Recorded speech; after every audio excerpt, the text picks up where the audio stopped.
Alright, so I guess we're starting now. So, hey everyone, welcome to Mega Man Battle Network 6, Cybeast Gregar. I'm LurkingAssassin, and joining me in commentary is Rish. If you want to introduce yourself.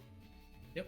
Hello everyone, my name is Rish. I have been playing the Mega Man Battle Network games for a bit, and I'm the current world record holder of the category Lurking is running today.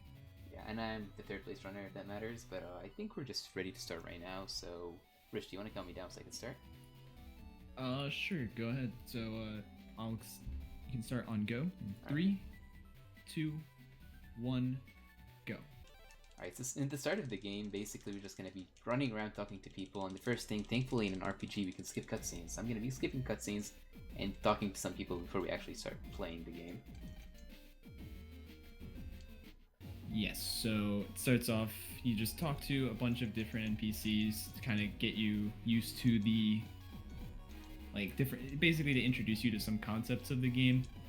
And then he will also start the combat tutorial. Yeah, so coming up here, we're gonna have a tutorial and basically introduces all of the concept of how the battles are gonna work in this game. But first of all, we're gonna have to mash a few dialogue boxes and it should start in a second. Alright.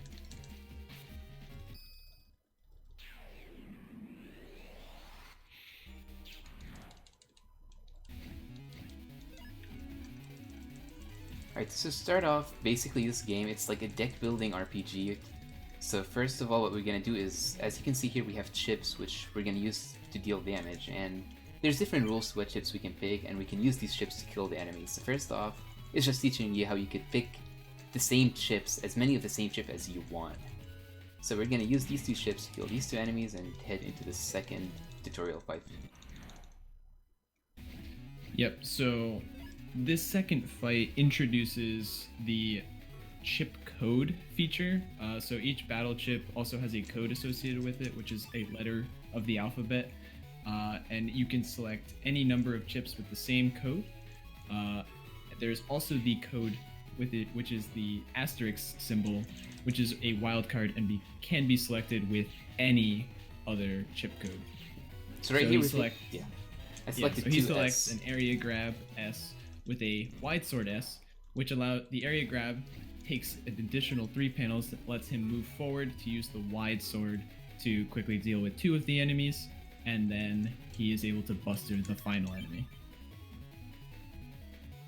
And here is introduces one of the more important features of this game, which is counter hits. So whenever you counter hit an enemy, you can actually cancel their attack, and then it gives you a full synchro.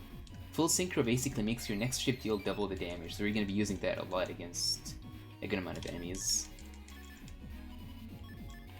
I forgot how to do this. I completely forgot what I'm doing. Okay. Alright. So here we're just going to be editing our folder a little bit, just because I'm using some of the game, I guess, not very good shuffling algorithm. We're going to be editing our folders in a way where we have our best chips on the top, because you're more likely to draw them in the first turn rather than lower in the deck.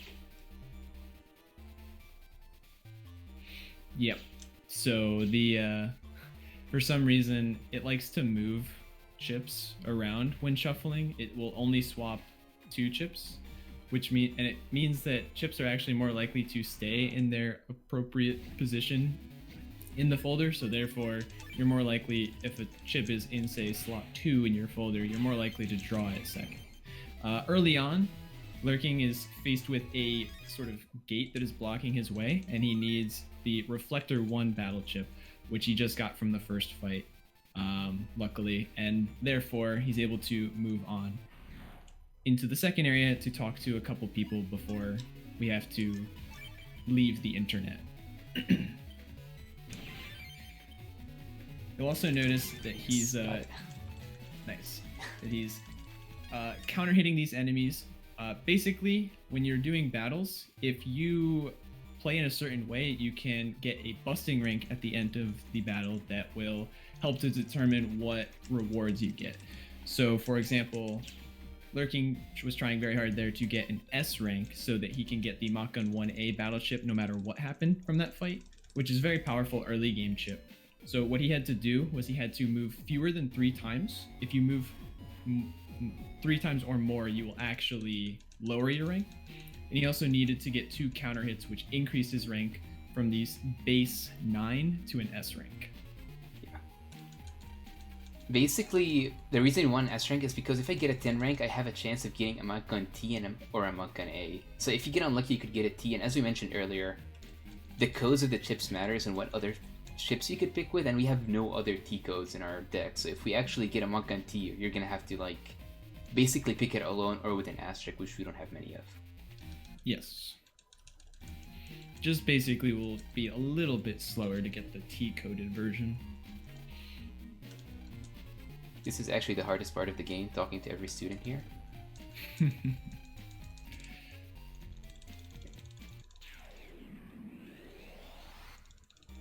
Don't want to scare you at all, Lurking, but you forgot to pick up the reg up. Oh, thanks for telling me that, actually. That would have been very bad. Thank you. No problem. Oh god. Okay, that's fine. So yeah, these old stoves can be a little bit of a pain. The best way to deal with them is to draw a sword, which unfortunately Lurking did not draw, and instead had to deal with them in an unusual fashion, but overall not too bad anyway. So we picked here some Zennies that we can use later to buy a sneak run. We'll talk later when we get there and what sneak runs do, but they're a very important part of this run. Mm-hmm. Can I pick it up with Mega Man? Okay. Good question. You can. There you go. So here, one more time, we're gonna have to talk to everyone because this game does that a lot, and it's a common theme in the Battle Network series in general, where you go to school and you have to talk to all of the students in your class to progress the story. Yep, and now because stuff happened, all the robots in the school are spitting fire, trying to kill everyone, so we're gonna, when your school is on fire, you always go down the hallway, you find the kid with the bucket on his head, because that's just normal, and then you use that bucket to turn off the fires. Yeah, exactly. You just let your net navigator, which is what Mega Man is an internet navigator, essentially. Basically Siri. You put him into a robot that goes and grabs a bucket of water and then douses all of the robots. So now our teacher got knocked out, so we need to go to teacher's room to find out what's wrong, and we're gonna have to do basically our first comps of the game, where we're gonna have to just go through a few screens, do some, I guess, small puzzles, and then fight our first boss kind of soon. Yeah, so this is the first dungeon comp of the game, Robo Control comp. The idea behind this comp is that basically there's a set of, on the map, there are certain sort of thresholds where when Lurking crosses over them, he will trigger a firewall, and he wants to then hide behind a security cube you can see on different areas of the map, that if you hide behind them, you will actually not take damage from the firewall. Otherwise, you will take 10 damage and just kind of sit there with the nice Mega Man on fire animation. Yeah, we've been getting very bad luck with, the direction where the fire comes from is kind of random, and I've been getting just kind of bad ones, so I couldn't really hide from any walls. Yeah, there's really no reason to hide from them, because you can't actually die from this mechanic. It will only ever set your HP to 1, which can theoretically be scary when you get into a fight, and you then have only 1 HP. That's not how you do this, but it's fine.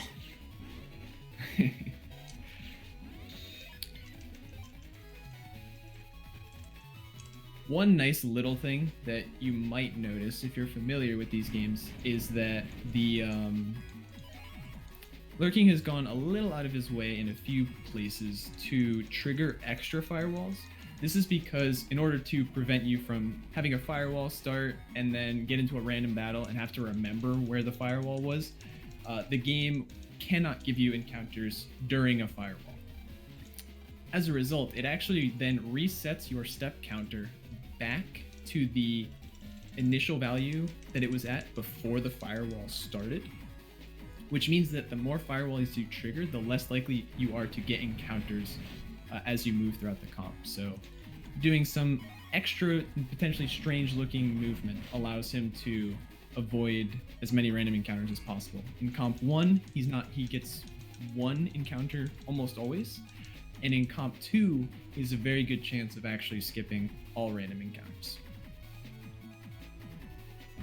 So right here, like in a little bit, I'm gonna have it. Actually, I think it's a 1 in 16 to get an encounter, I believe, because I didn't get the friendly firewalls, which is gonna be after this prog. It's a very, very small chance. It's like 6%, 6.75%.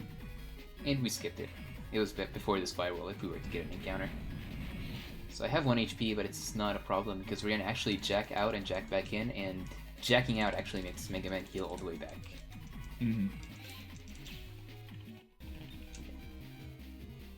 So there's actually one more prog that he has to save. I forgot to explain that. There's basically he just has to go and save the different progs by talking to them and putting the fire out. So there's one more prog he has to save, and then he can then fight the boss of the area, which is Blastman.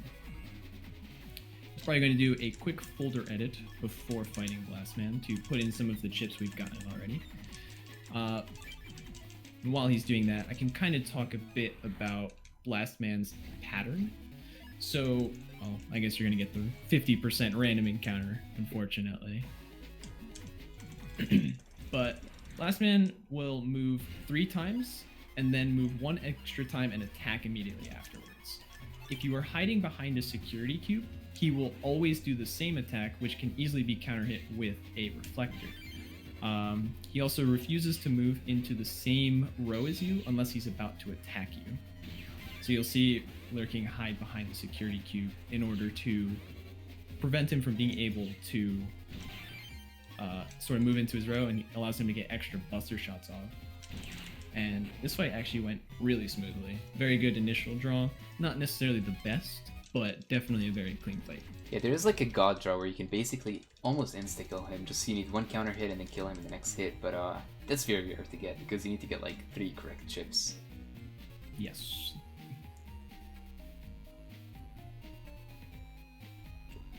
So right now we're just gonna head back home and jack into the internet because our friend Mick just told us that he actually hid the key to the next area in the internet, and he told us where it is, so we're just gonna go exploring for a little bit. Yes, our good old friend, the prankster Mick, who tried to prank us with the old stove virus at first, and then pranked us by trying to set the school on fire. No big deal. Yeah. So right now I'm gonna be running to the shop here and hoping I don't get an encounter, because in this shop I'm gonna buy 3 of an item called Sneak Run. Sneak Run makes it to where... Okay, we got it. Where if you're in an area where you have 100% runaway chance and you activate a Sneak Run, you just can't get encounters. And right now in central areas, not ACDC areas, we can't get, we have 100% chance to run away from encounters. So I could just run all the way through without ever getting an encounter here. The way that run rates in this game work is based on your base max HP.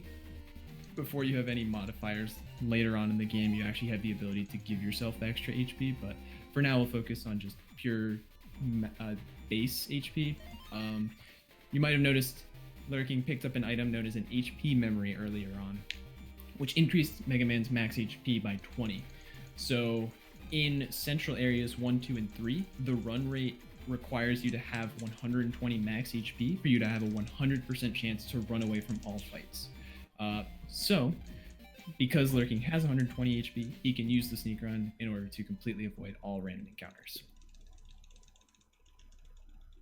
So right now we're just skipping some cutscenes. I'm actually not even sure what goes on in this game at this point, but... Anyways, now there's a penguin, and... Rich, you want to talk about this penguin? Yeah, so Mick managed to find a penguin, that has been following him around because he fed it or something. And apparently Mick and Lan just don't know what a penguin is, which is why I called it a pelican.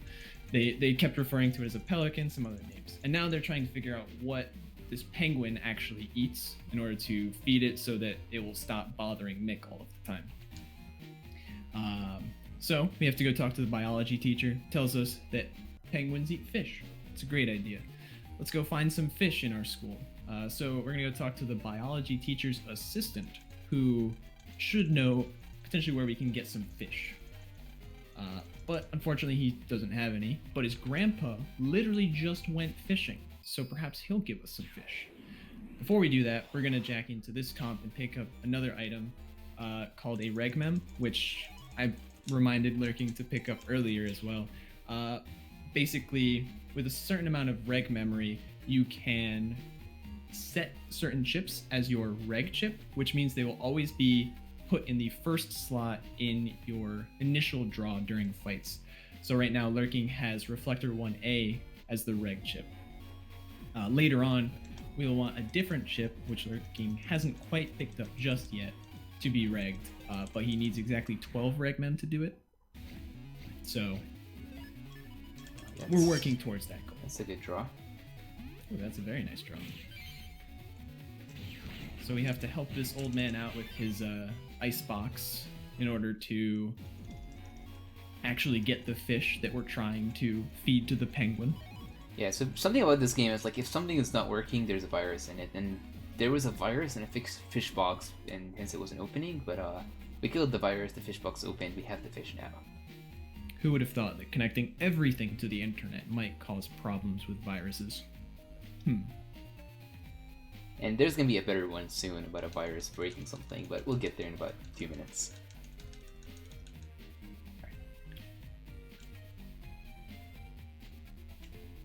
So now we got the fish, we fed it, but now we want to know where the penguin goes. Like we want to take it back home basically or something. So we're gonna go to the internet and try to hit an area called Seaside, which is there's an aquarium in Seaside. So we're gonna check the blackboard there to see if there's any news about a missing penguin, which there is a missing penguin and it's on the news. So we're just gonna go figure that out and then hopefully take the penguin back home.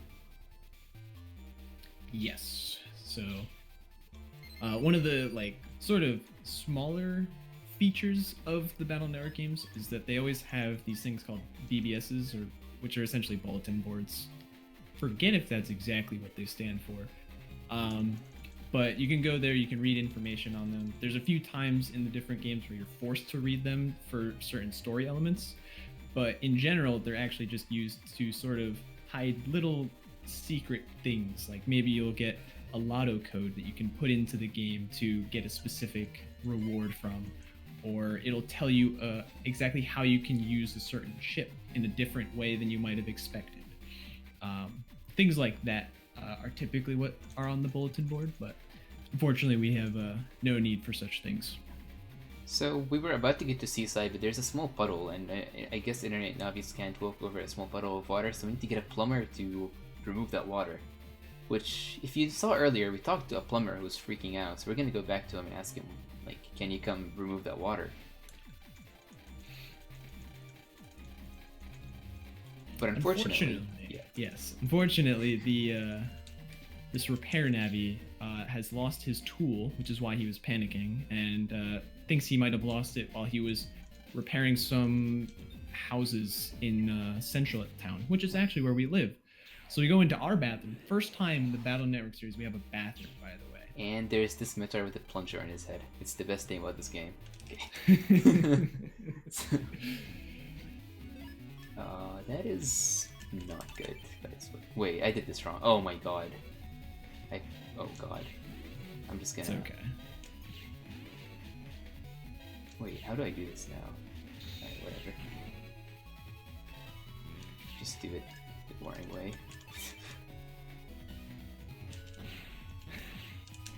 It's okay. You literally can never die to this fight. Yeah, no one's ever died to this fight, even though I just messed it up very badly, but it was bad RNG anyways.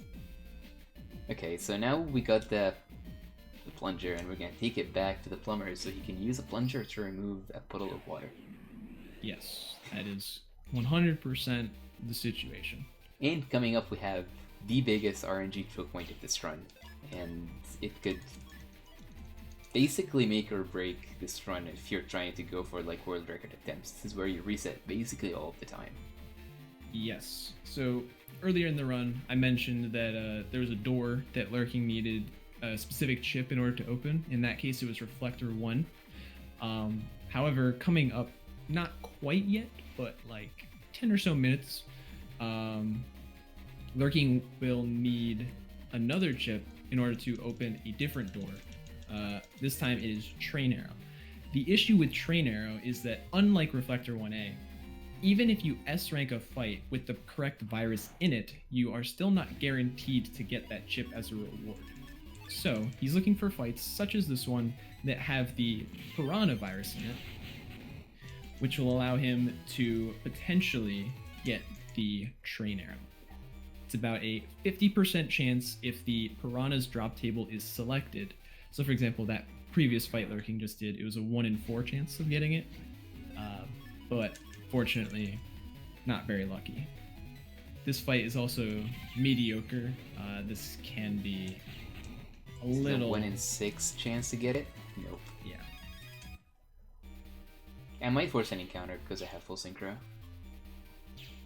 I don't know.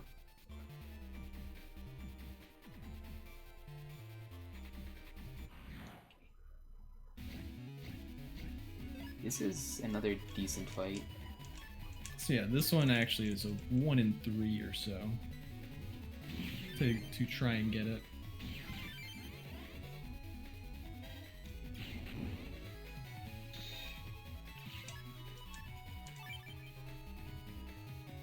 It remains a 50% chance for the piranha virus's drop table. Okay. Unfortunate, but it happens from time to time. Basically, I think I've done the math. It's about like a 42% chance that you get it during this part of the run, because this is the only real time during the run where you will be forced into an area where you want to take, or you're going to take fights, and those fights have the ability to give you the piranha virus. Yeah, so unfortunately, since we didn't get it there, I'm gonna have to do kind of a backup strat soon that is gonna lose me time, but I'm gonna have to do it because it's just the safest way to get it without actually like ruining other strats. So I'm gonna just do a side jack into a fish sticks shop and try to get the chip from there.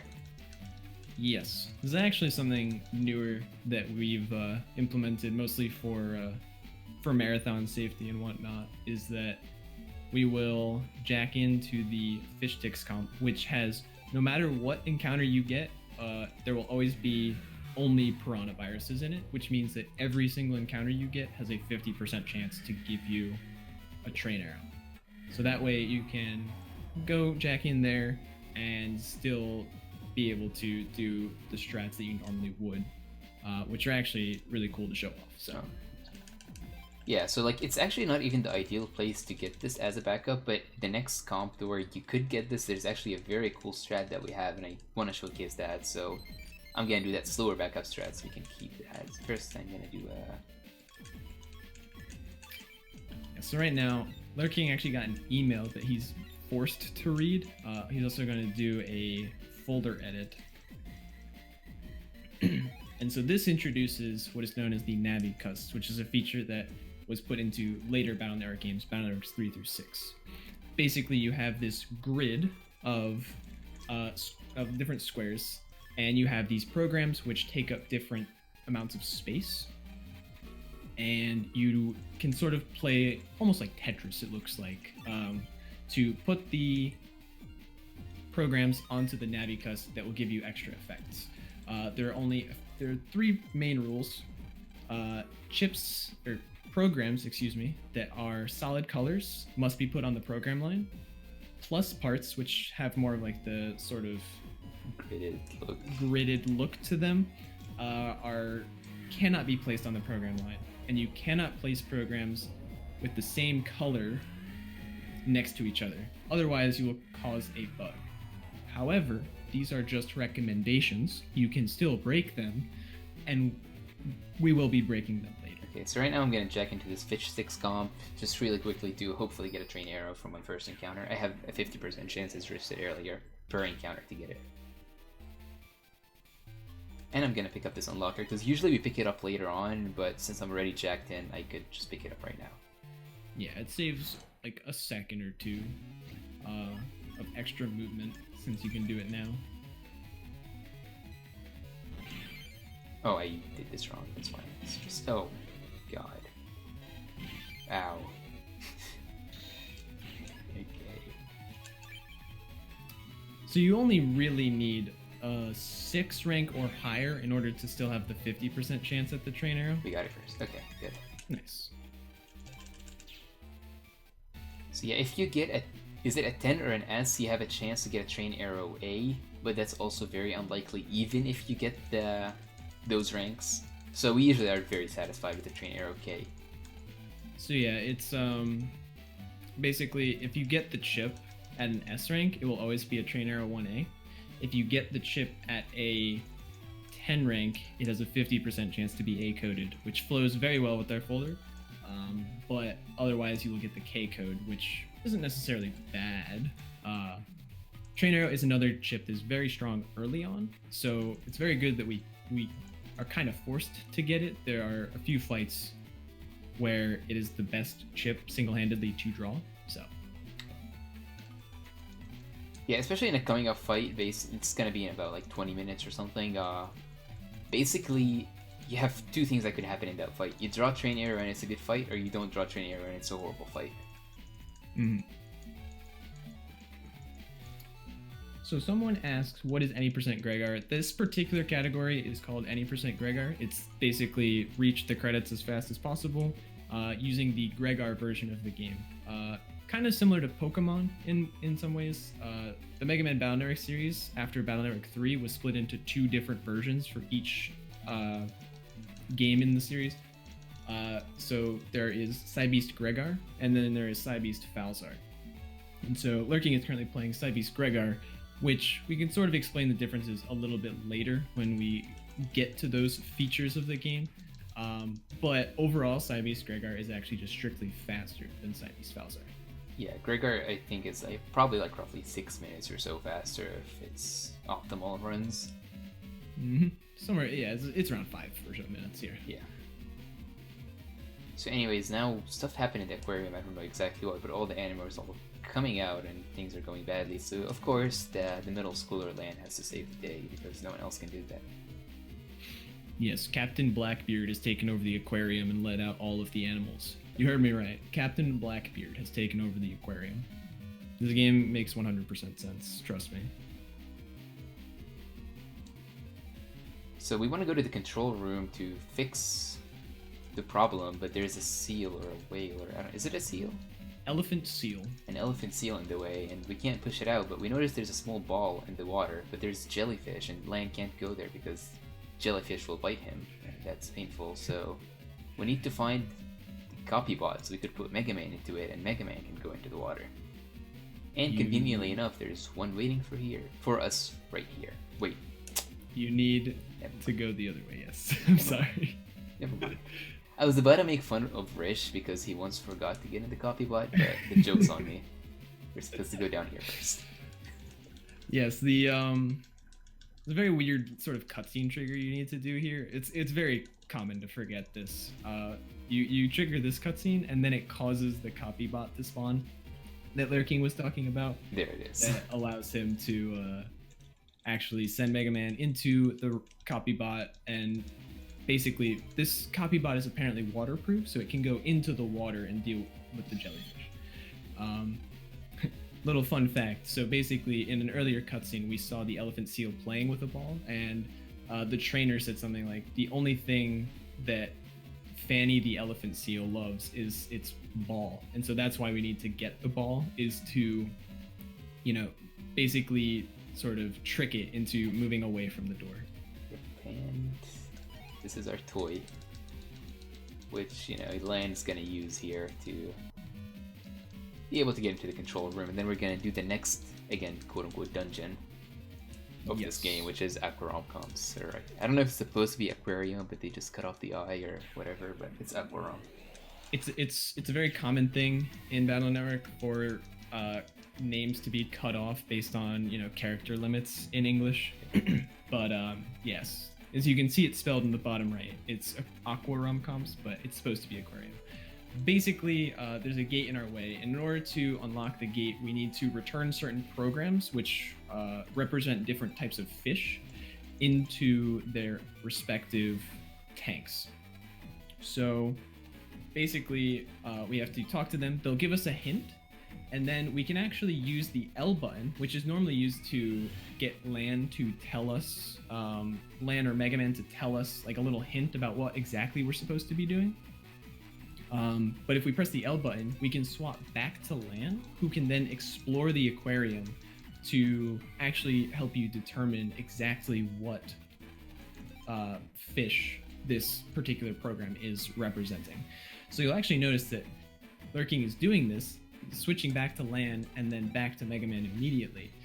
The way that this works is when you do a map change, which means like basically when you swap to Lan and then back to Mega Man, the game will reset your step counter back to 0, which means that with properly timed L button presses, you can completely avoid all random encounters in this comp, which is very nice because we don't have very good ways to sort of deal with these fights, on top of the fact that we do not have anywhere near the correct HP threshold to 100% run from all fights.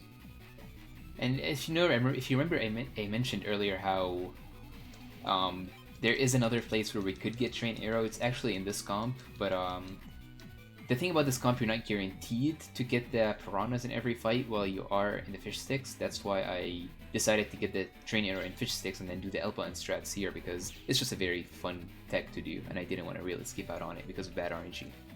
Yeah, it's really nice to be able to show off the L button strats at the very least. And also, on average, going to the fish sticks comp is technically faster because of how much more likely you are to get the encounter, or to get the Trainer from an encounter. It's just that, technically speaking, if you're getting encounters in this comp, you're not going out of your way, which is the real problem with going to the fish sticks comp.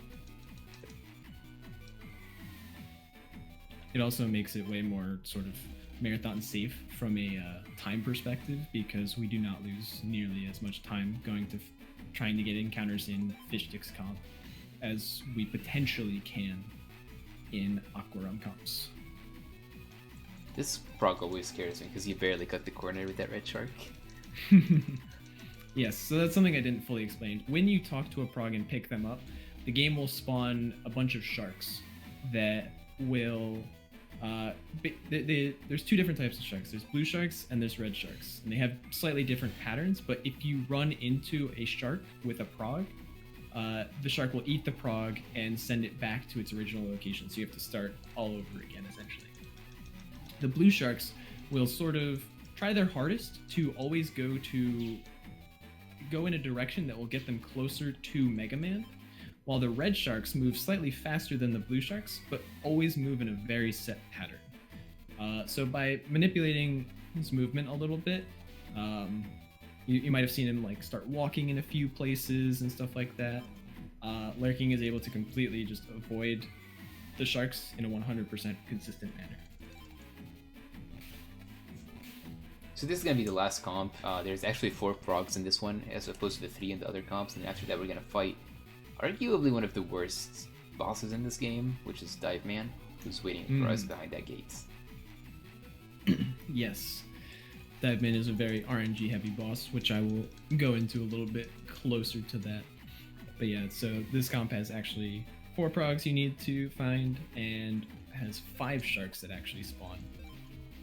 So there's a little bit, basically you just have to press the L button more times in this comp.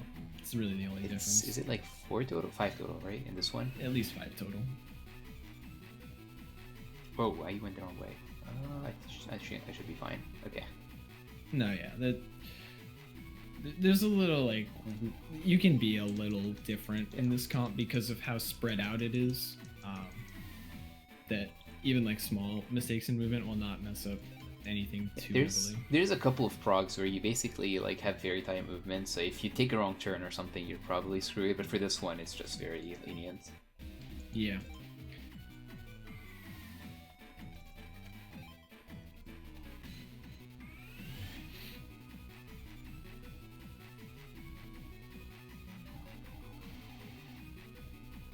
It's one more after this one, and then we're gonna be done with the progs. And I need to do my folder. Oh wait, I did a folder edit earlier without. Wait, yes. What did I do? Yeah, okay. You did a folder edit that added Reflector 1A. Yeah, okay. I will fix that. You need to have Traynor in your folder to hopefully draw it on Dive Man. So to explain Dive Man a little bit, Dive Man is a very weird boss where he will submerge himself where he can't be hit. He will move 2 panels and then he will come back up so he can be hit temporarily. And he has a very small chance, like a 33% chance, to actually do an attack, which is counter hittable. And after that attack, or if he chooses not to, ooh, very nice draw, he will submerge himself again. Again, he also avoids moving into your row, just like a lot of other bosses in this game. And after he does 4, damn, well played. After he's done 4 potential attacks, he will always do a tidal wave, which is always counter hittable, which is why Lurking was able to do that and made it look very easy. Yeah, no, I got, like, that is an amazing fight. You can never, like, this is the fight that you want. That went very well. Yeah, that fight can go terribly wrong if you don't draw Traynor like he did. The way Traynor works is basically it fires a 30 damage projectile for each tile that is in between you and the nearest enemy.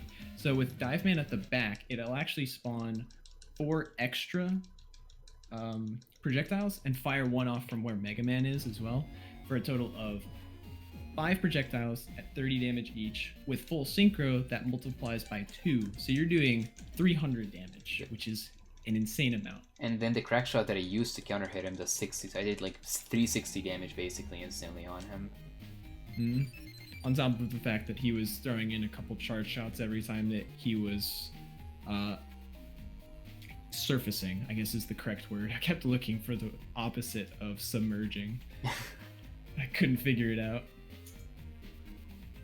So next up, we're going into the next section of the game, which is the heat cross portion, and also where there becomes a little bit of a difference between Gregar and Falzar.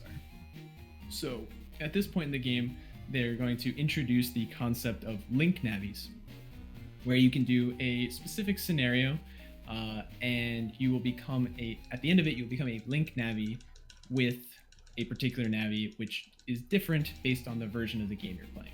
So in Gregar specifically, the forced link navi that you have to do is Heatman. Because of this, in Falzar, it's actually a navi known as Spoutman, and Spoutman's scenario actually is just strictly slower than Heatman's because of the mini game that you have to play and all sorts of other little things. So that is one of the big time differences, but as a result of this, you will also get what is known as the cross transformation, which allows you to basically transform into a form that is similar to that navi, which Heat Cross we'll be seeing in a little while. It's very, very strong.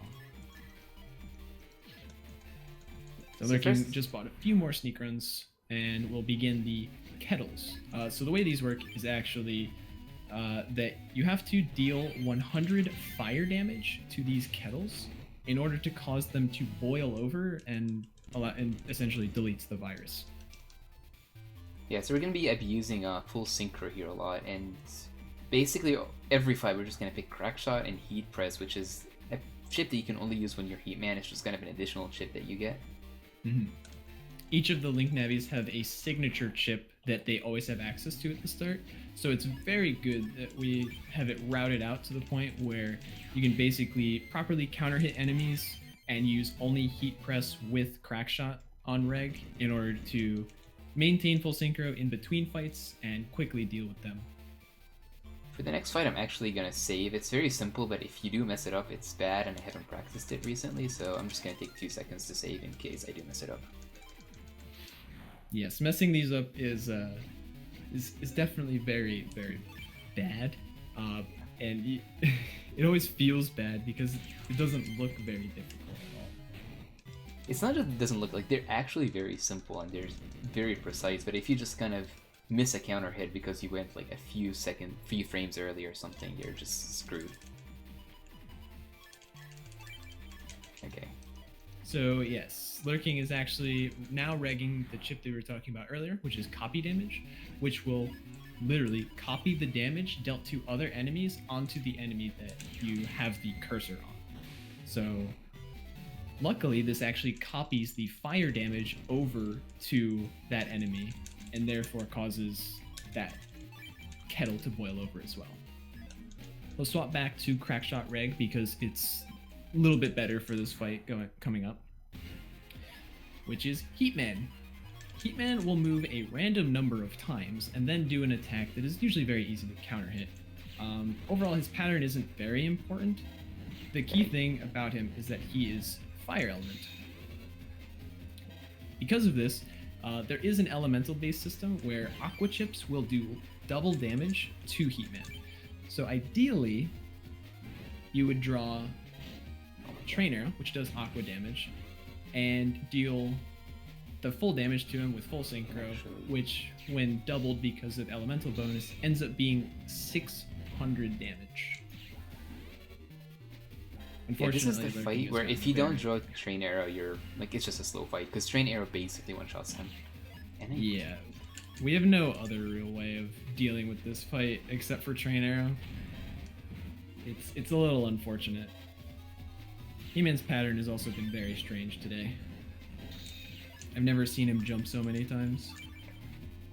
He'll always do the fire wave attack, and then he has two options of attacks he can do afterwards, which is he'll jump to you or he'll do this attack that you see on screen.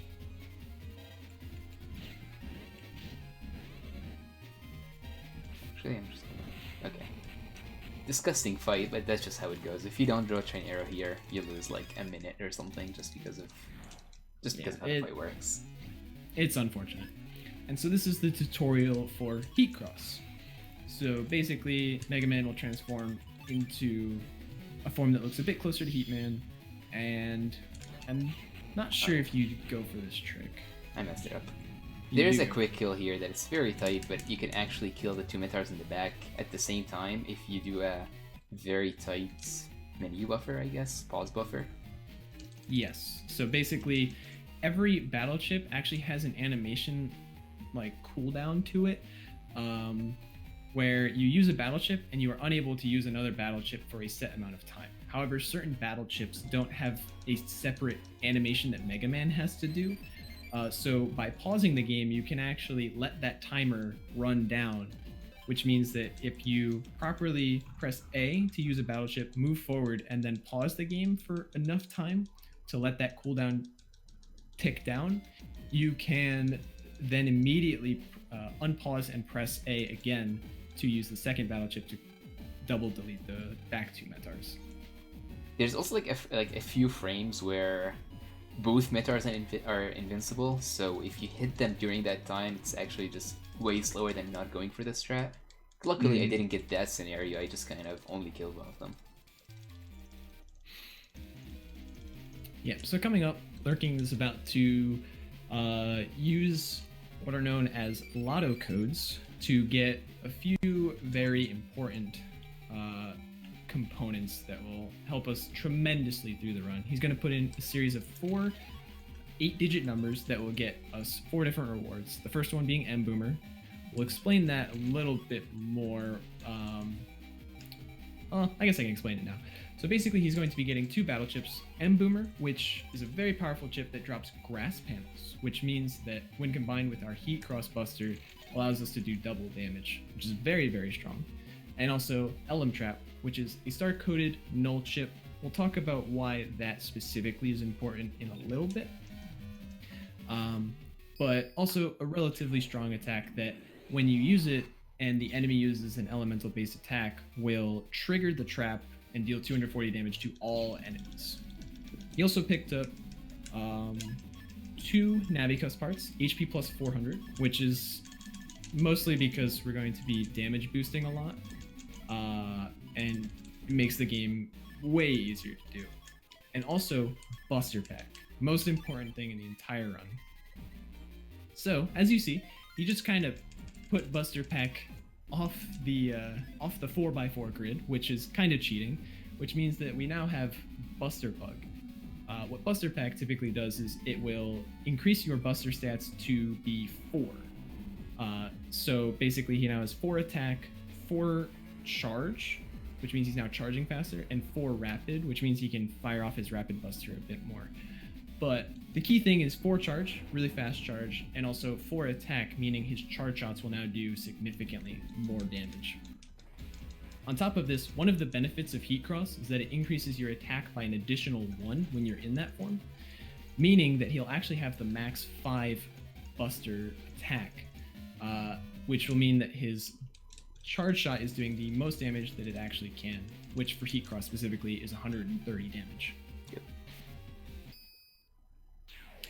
Bug, now, to explain the bug that he did, putting it off of the grid a little bit causes a bug which is known as Buster Bug. What that means is that when he tries to use a standard shot, not a charge shot, his Buster can sometimes get jammed and actually not fire at all. But on top of that, sometimes it can fire and deal an entire charge shot's worth of damage. Normally we don't have to use our normal Buster because of how strong the Heat Cross charge shot is, and Buster Bug doesn't affect that at all, which is why we bug that now. So we can make sure we have the HP plus 400 in, and we have Buster Packing. Yeah. So right now we're doing, technically I guess, the 3rd dungeon, which is where the internet got attacked by Circus Man, and there's a bunch of these evil spirits that are roaming around the internet that we're going to be using random weapons that we get from the net police to clear them out. This is sort of like a little puzzle minigame where basically there are different evil spirits that are facing different directions, and you're given access to 4 different weapons that have different ranges. So one of them just attacks the panel in front of you, one attacks in a sort of long sword fashion where it attacks the 2 tiles in front of you in a line straightforward. Then there's a wide sword which attacks 3 panels sort of directly in front of you in sort of, I guess, perpendicular to the way you're facing. And then lastly, there's the gun, which lets you hit an evil spirit that is 3 tiles away. The different colors of the evil spirits indicate their health. So an enemy or a evil spirit that is red has 1 health, evil spirit that is yellow has 2 health, and an evil spirit that is blue has 3 health.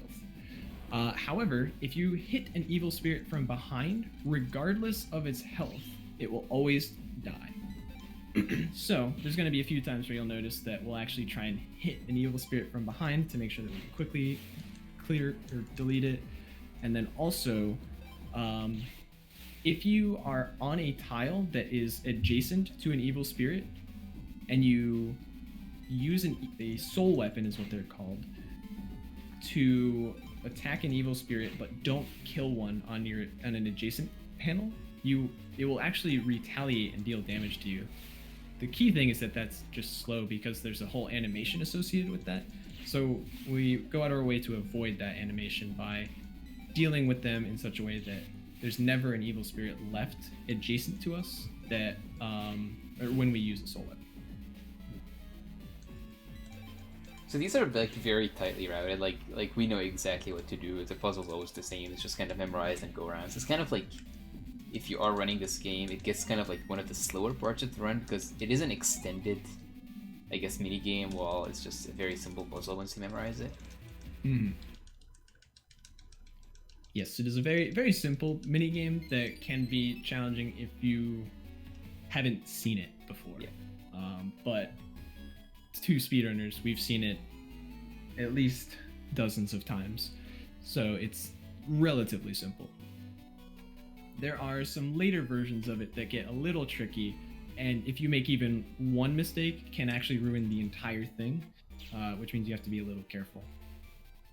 So we actually just, at the end of that evil spirit section, lost control of Mega Man. Mega Man is currently out of commission, so we're actually going to make use of the Link Navi feature to play as Heatman, so we can go and get something called Heal Water, which will help to heal Mega Man back to his original state, hopefully, so we can start using him again. Yeah, so before we get that, we need the healing water is at the end of Seaside 3, and Seaside is also covered by evil spirits, so there's 3 more, I guess, rooms that we have to take care of evil spirits, and then we can get the healing water and save Mega Man. Yes. So we have a couple more evil spirits puzzles going on, and then we will actually get another transformation system at the end of all of this.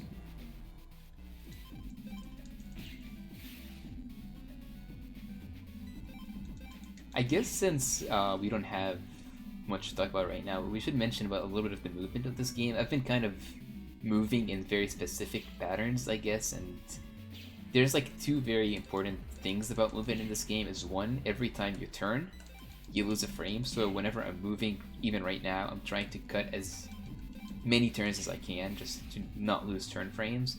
And then the other one is horizontal movement. Trish, if you want to explain that, because it's a little more complicated and I really don't understand it that well. So this game, as you can tell, is played in a sort of isometric view. So essentially, what that means is the maps are wider than they are tall. So because of this, moving directly up and down is significantly faster than moving left or right. Diagonal movement is typically okay, but you typically want to be moving up or down as much as possible. So you'll notice that when Lurking is moving horizontally into a wall, for example, which kind of forces him to move diagonally, he will try and cut out of the horizontal movement as quickly as possible. The world is squished vertically, so everyone is shorter. Correct, yes. Yes, that is exactly what isometric means. Everyone is just super short, but fat. Because we're now wider. So yeah, anytime Lurking is doing pure horizontal movement, he wants to cut out of it, so to speak, as quickly as possible and move towards either doing diagonal or pure vertical movement. By the way, fun little fact, this area has a lot of moving platforms where if you step on them... I was not even expecting you to do it. It's not intentional. I was just going to explain. If you step on them, as you saw, you are taken on a magical journey towards the end of the moving platform, which can be relatively slow. And fun fact is like the biggest mistake that is currently made in the world record run for this game. Yeah. It's basically what I did here, just like if you accidentally step on them, you can't stop your movement, so it could just kick you all the way down here, and you know, I had to backtrack a lot of movement just because I accidentally took those arrows. Yeah.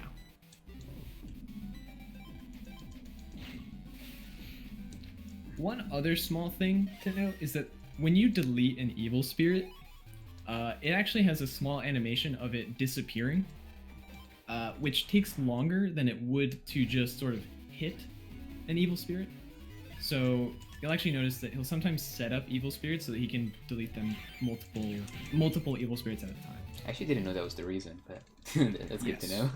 That is why. Next up is a door that forces a 3-fight gauntlet, which, similarly to the kettle fights earlier, are very well routed with crackshot on reg and heat press as Heatman. And Lurking will just be maintaining full synchro into each different fight in order to quickly deal with these enemies. The last fight I actually drew Emboomer. If you do the I messed this up. Wow. I mean, but yeah, that was one way to do it. But yeah, if you use Emboomer, it's technically like 1 second faster, but it's very weird and I haven't practiced it, so I just kind of skipped out on it. And this is not the way to do this fight. You're supposed to just kill both enemies at the same time, but I am bad at the game. It's okay. We all make mistakes from time to time. So this is the final area of evil spirits for now. And there's a lot of moving platforms throughout this entire area. Luckily, it's not as bad as the other area, but yeah, so you can still make a really big mistake if you accidentally step on a moving platform at the wrong time in this area. And when I say it from now, I've never made that mistake in this comp, so if it happens, that's gonna be the first time. I've done it, I think, once, maybe? Because here you're actually taking the arrows at the very edge, so it's kind of hard to go early. Yeah, It's only really bad if you're trying to be like 100% optimal and you cut down super early. But yeah, so basically you have to be very specific with your movement to make sure you get to this wide sort of assortment of evil spirits here at the end, which can be very sort of confusing to look at first. But when you just use a bunch of axes on things that are facing away from you, it works out really well. And now coming up, there's another force fight that we have to do as Heatman. This one is kind of a crap shot because your draw actually affects if it goes well or not. Unlike the others, which are 100% consistent if you do them correctly. There's one particular enemy that just has too much health for us to properly deal with just Crackshot and Heat Press. So unfortunately, it looks like Lurking's going to have to wait an extra turn to deal with him. But as you can see here, he was able to quickly deal with everything by getting a counter hit on the Gunner virus in the back. Wow, almost wasn't able to just do it. That was one chip. That was interesting. And then using Heat Press to deal with all of the other enemies. Basically, and so now we've acquired the Heal Water. Yeah. Go ahead. Yeah, I was just gonna say the ideal draw is Emboomer. We haven't seen it yet, but it's actually like such a good chip to kill that fight and most other fights. Yes, yes. Emboomer is super good. Very, very good chip, by the way. Can't wait to see it more and more. So now that we've acquired the Heal Water, we're going to go back to Mega Man, talk to him, save him, and we will begin the Psybeast, the Beast Out transformation tutorial. So this game has a second unique transformation known as Beast Out, where you merge with the Psybeast from your particular game, in our case Gregar, in order to become much more powerful. So all null chips will now do plus 30 damage. As you can see, the Vulcan's going to do 40 times 3, which is insane. We'll also counter hit with it, and it locks onto enemies and allows Mega Man to run up to them and kill them with things like Wide Sword, which normally you wouldn't be able to hit on back row enemies, but because of the lock-on feature, similar to the Star Force games if you played it, we can actually deal with those enemies with just a Wide Sword. On top of that, Mega Man's Buster can no longer be charged and instead becomes a rapid-fire sort of just Gatling kind of machine gun, like yeah, it's just a machine gun. Exactly, that's the better word for it. Which can't be clogged by Buster Bug, so that's really nice.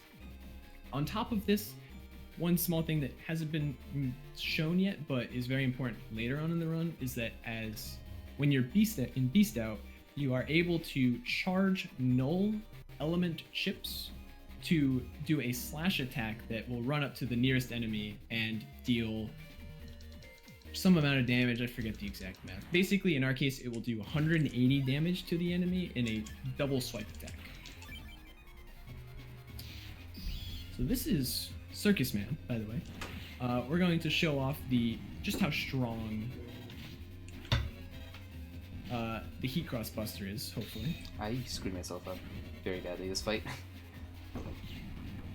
It's all good. So the Heat Cross Buster is doing 130 damage per shot. Yeah, so basically I screwed myself very badly there because I was supposed to throw the crack shot in the enemy territory. I suddenly threw it in mine, and I couldn't get to the front row to hit Circus Man. Mm-hmm. Yeah, it's a little tricky. Using the crack shot actually saves 1 second normally because it doesn't give Circus Man iframes like the Heat Cross Buster does, but it does enough damage that we don't have to do an extra charge shot because of it. So it's really nice. It saves about 1 second, but it can cause some problems. Yeah, if you do it wrong, it just goes bad. Can cause some problems. Yeah. But yeah, you might have seen, as you saw, the Heat Cross Buster is doing 130 damage per shot and causes bosses to flinch, which is really nice, meaning we can kind of force them to keep up certain patterns and whatnot and just keep interrupting their attacks over and over again. Just very, very strong transformation.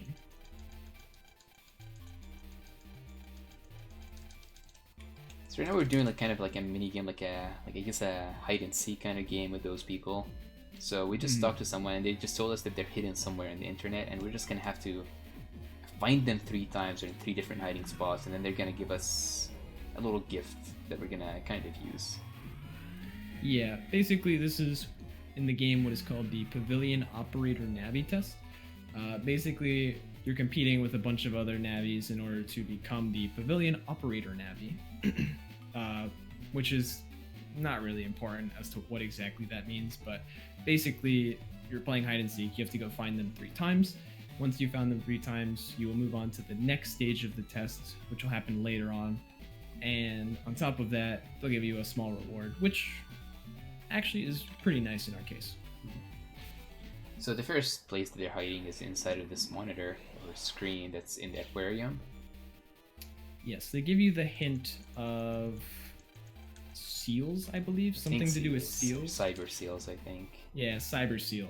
So you have to remember that even though we've never been here, that the background of that comp has seals in it. The next hint is a fish that cannot swim, which is actually a comp that we've already been to. The fish sticks comp. Which is conveniently on the way out, so it's not far off to just jack into it. Mm-hmm. And since Lurking had to jack in here earlier to do the backup strat for Traynor, he does not have to pick up the unlocker this time, which saves a couple seconds back, which is pretty nice.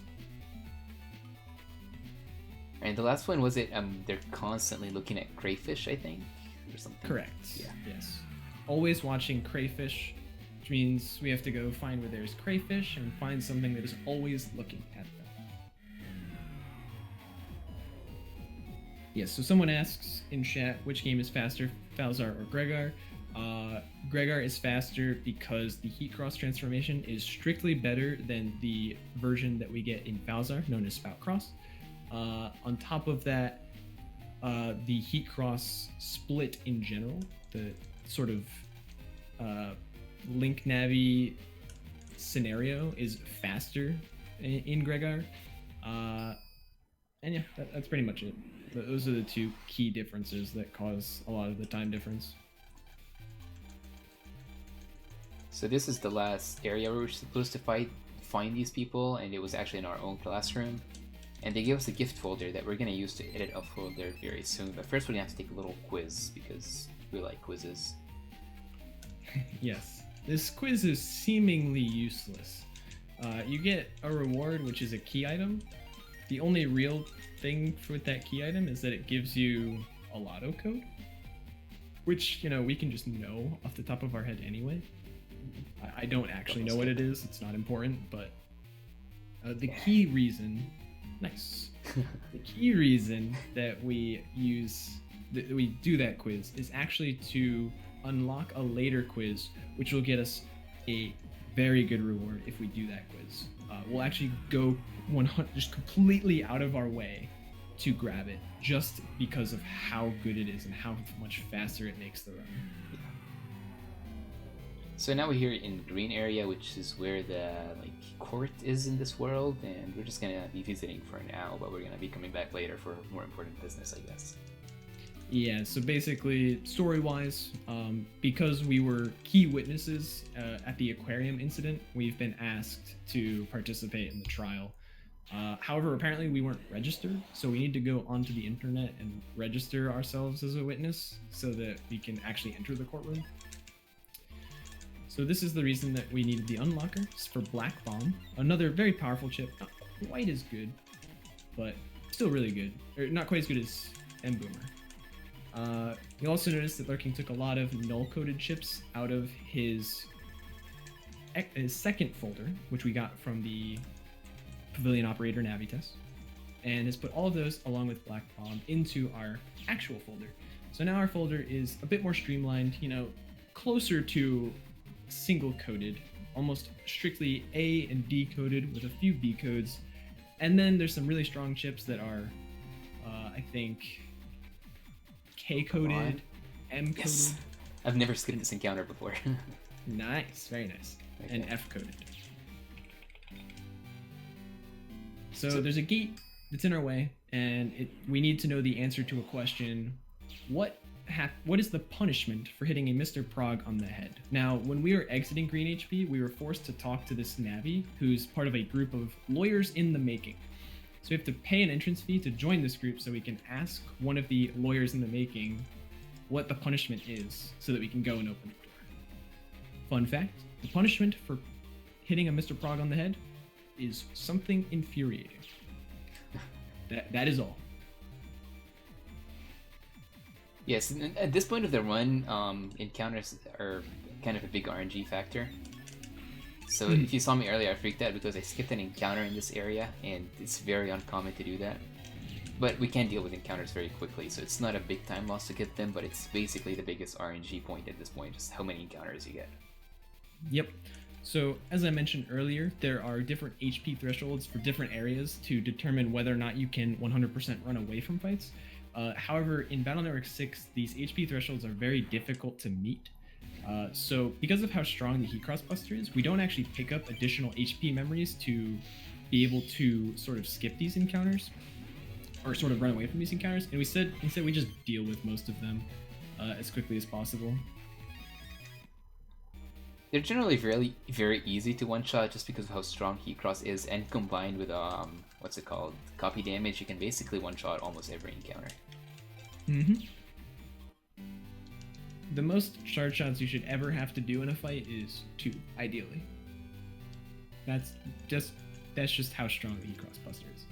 And that's generally when there's 3 different enemies on different rows, and then you can't really hit 3 of them at the same time, and that's why you need an extra shot. So now, we're waiting for the trial to start, just talking to different people, exploring the courtroom, and then we do our part as a witness in the trial, and now we can go home for the day.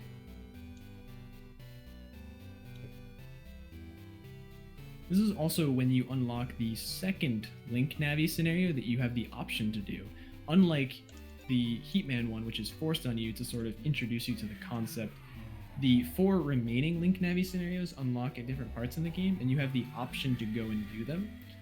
However, they're always slow to do because you're just going strictly out of your way, and there's no reason to pick them up when Heat Cross is as strong as it is. There is one that is not really faster, but barely slower to pick up, which is Electros. Some runners actually just pick it up just because it's barely slower, but it can help you a lot in some fights. Yes, it loses a minute to 2 minutes on average, but the key thing is that Electros allows certain fights to be safer and significantly faster. Because of the fact that you have access to it. And there's also one time that you have to use Heatman, where it's faster to use Electman if you have the option to. Well, going back to the story, I think we just found out that Dad got arrested. I'm not sure why he got arrested, but we need to go save Dad. Correct. Yep, we were just informed their dad got arrested. No idea why. Gonna go talk to our friend, the prosecutor, to figure out exactly what is going on. That's why you have this sort of anxious music going on rather than the full-on panic music. Gotta love the panic music. Alright, this is actually the longest dialogue that you have to match in the entire run. Which for an RPG is really not that bad compared to some other games that you have to match for minutes and minutes. Yes. It's not that bad, but okay. I still hate it nonetheless. Yeah. That is one of the blessings and curses of this game, is the fact that you can skip all cutscenes, so it's really nice that there's no downtime, but the fact that there's no downtime, you have no breaks. The longest breaks that you get in this game are actually these Blood Plus animations. Yes, you have enough time to stretch out your hands or something like that very quickly, but not really much time to, go to the bathroom or anything like that. There is actually a sort of game. The game gives you a break in Battle Network 3. It gives you a 3-minute break where you can just do whatever for 3 minutes. You just have to wait for a timer to tick down. That is the only example in these games that has such a time where you can just walk away from the game. Yeah, and like not I do know. anything. Oh, where am I going right now? Right here, right? Yeah. Yes, you got there.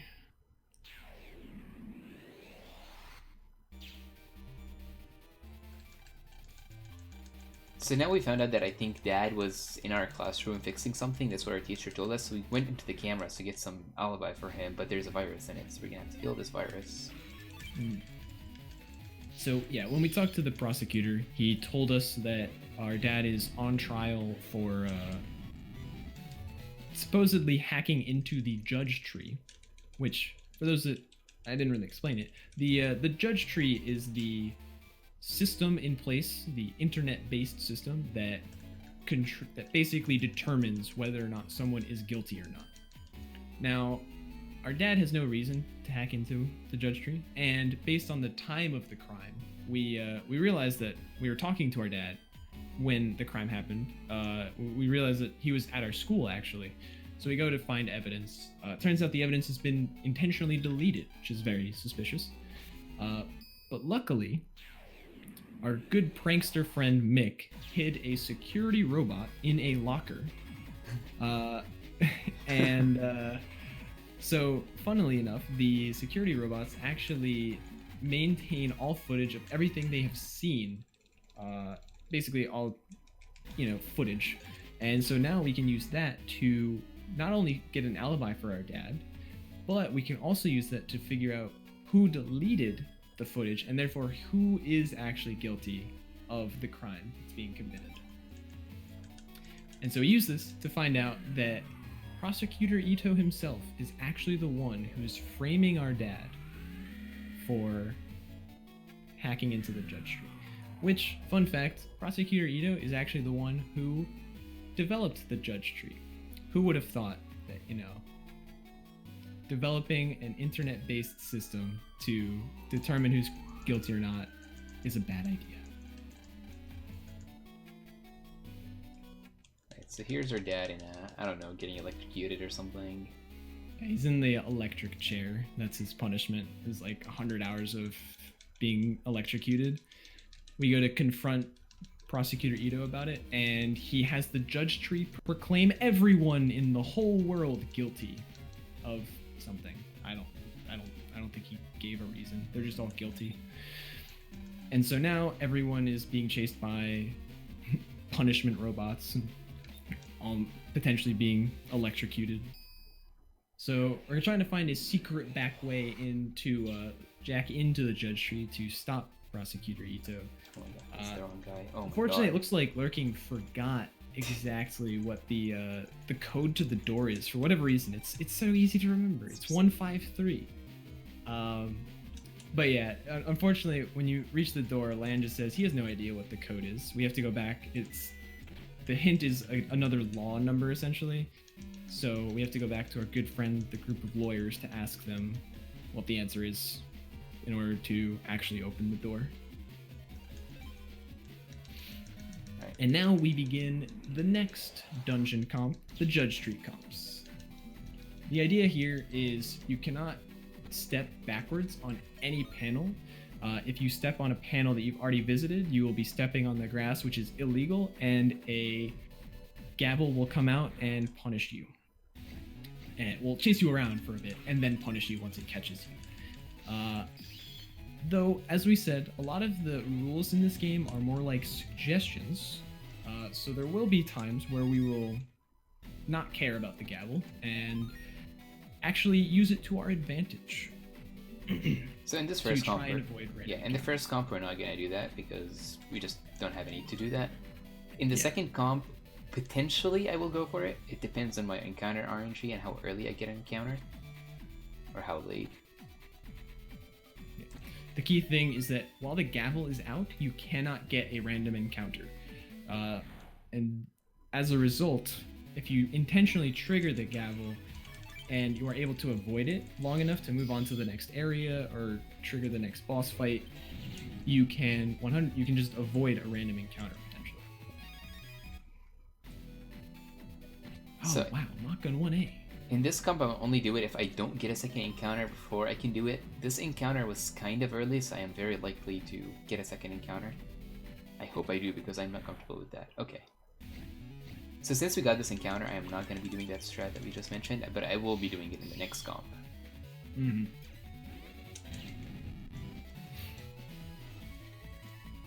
Okay. Yes. There's a infamously named skip in the next comp that abuses the gavel to avoid an extra random encounter and also avoid a bunch of unnecessary movement. So basically, the other key thing that I kind of forgot to mention is that you have to step on all of the buttons in order to unlock the door. In case that wasn't clear enough. I apologize for not explaining that. Alright, so here we have a chance to get a second encounter, we have a chance to not get it. So it's one of those like kind of annoying ones where if you get it, you're just kind of sad. Yeah. Ideally, you can go through each of these comps and only get one encounter each time, which is really fast. So Normally, you get 1, 2, 1. Oh my god, last step. Okay. Unfortunate. So I think I'm gonna do it like this. Okay, close enough. So now we're gonna do a skip called Celine Dion skip. Don't ask me why, I have no clue why. That's what it's called. So we're gonna step over this panel, bait the gavel, and hopefully not get caught by it. Oh god, it's a scary spawn, but we're good. Okay. There you go. So that made us not have to loop all the way around that area. Like there's a big loop that you're supposed to take, but if you do the skip, you could just skip that loop. Basically gives you a chance to avoid an extra random encounter. And I think you might still be able to actually get 3 potentially. Yeah, there's a weird pattern. Judgment doesn't normally have attacks. I'm not sure exactly what's going on here. Usually you can just sort of lock him into doing the same thing over and over again, and he will just literally never attack you because of the fact that you just keep flinching it. But yeah, again, showing just how strong the Heat Crossbuster is. And all of these bosses have a very set pattern, so it's really easy to predict. So like there, I knew he's gonna move 3 times, hit me with a sword. Move 3 times, hit me with a sword. Move twice, use that little book attack that he used. Yep. And one of the other things is that he will always, like most other bosses, avoid moving into the same row as you. So by knowing this, you can sort of bait him into certain places potentially. If you've managed to draw M Boomer, for example, which we still haven't seen yet.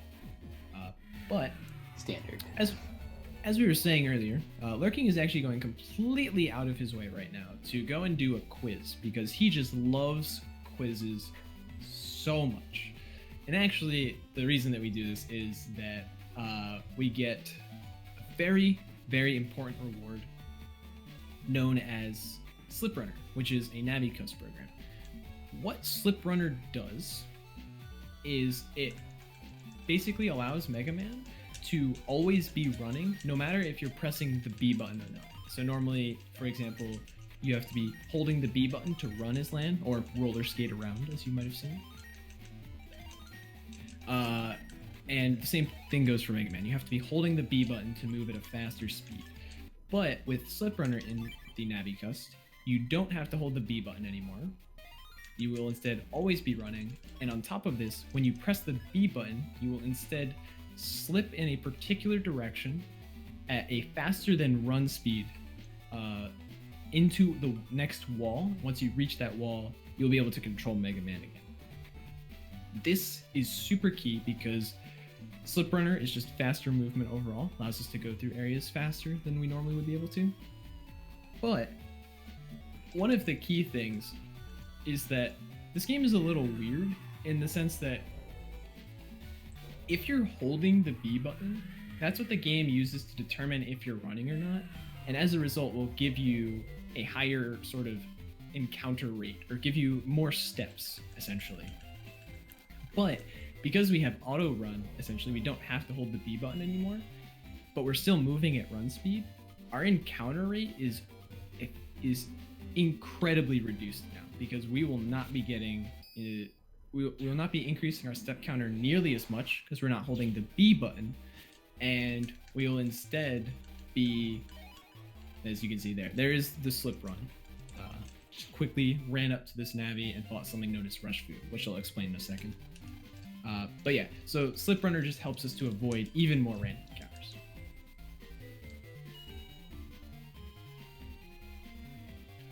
Also, we moved on to the new area of the game called Skytown, which is a floating sort of facility that controls the weather. Because why not? You could take a guess about what the next problem in the world is going to be just by the fact that we're in Sky area. Yeah. Nothing could go wrong if you let the internet control the weather, right? Absolutely nothing could ever go wrong with that. But the reason we're here is actually to take the second part of the Pavilion Operator Navi test. This time it's actually 4 sets of Gauntlet fights. 3 fights, then 5 fights, then 5 fights, then 10 fights. And these fights are actually really technical, and based on different draws, can go faster or whatnot. So Lurking will hopefully show off a lot of the sort of different cool ways to deal with these fights. Unfortunately, they are pretty difficult. Yeah, I'm not great at this part. It's probably like my weakest part in the run, but I can still probably show off some cool things. Especially if you remember this one. This one's cool if I do it right.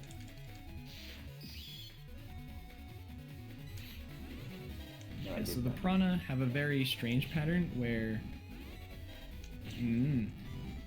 So the key thing about that fight is actually that if you get attacked by the bottom Prana, like the cursor reaches you, and they both attack, the other Prana will then always move to the bottom row for some reason.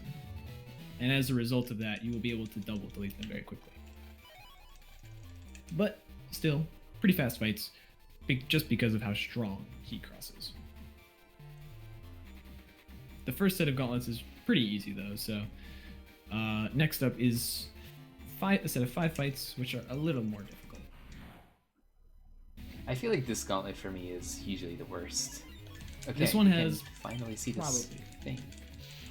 Oh, hey, M-Boomer.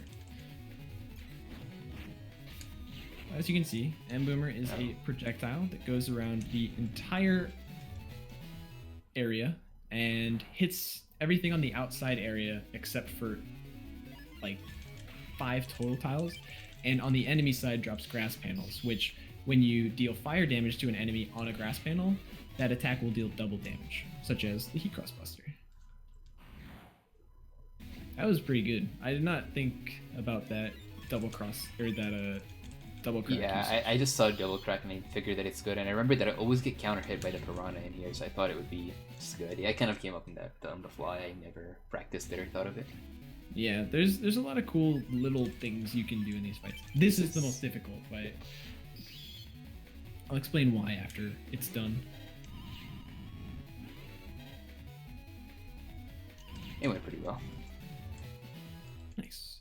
So the pulse bulbs in their normal state can't be hit. They actually basically have like a sort of barrier up. And therefore, when you try and hit you have to try and copy damage one of them, then trigger the other one to attack you. Then once it's actually opened its sort of bulb, you can attack it and actually deal the damage. Yeah, but sometimes like the pulse bulbs like troll you, and like you're standing in front of them and they decide to not aggro, or sometimes the copy damage just doesn't hit them when they're in between panels. So just a lot of things could just go wrong in that fight.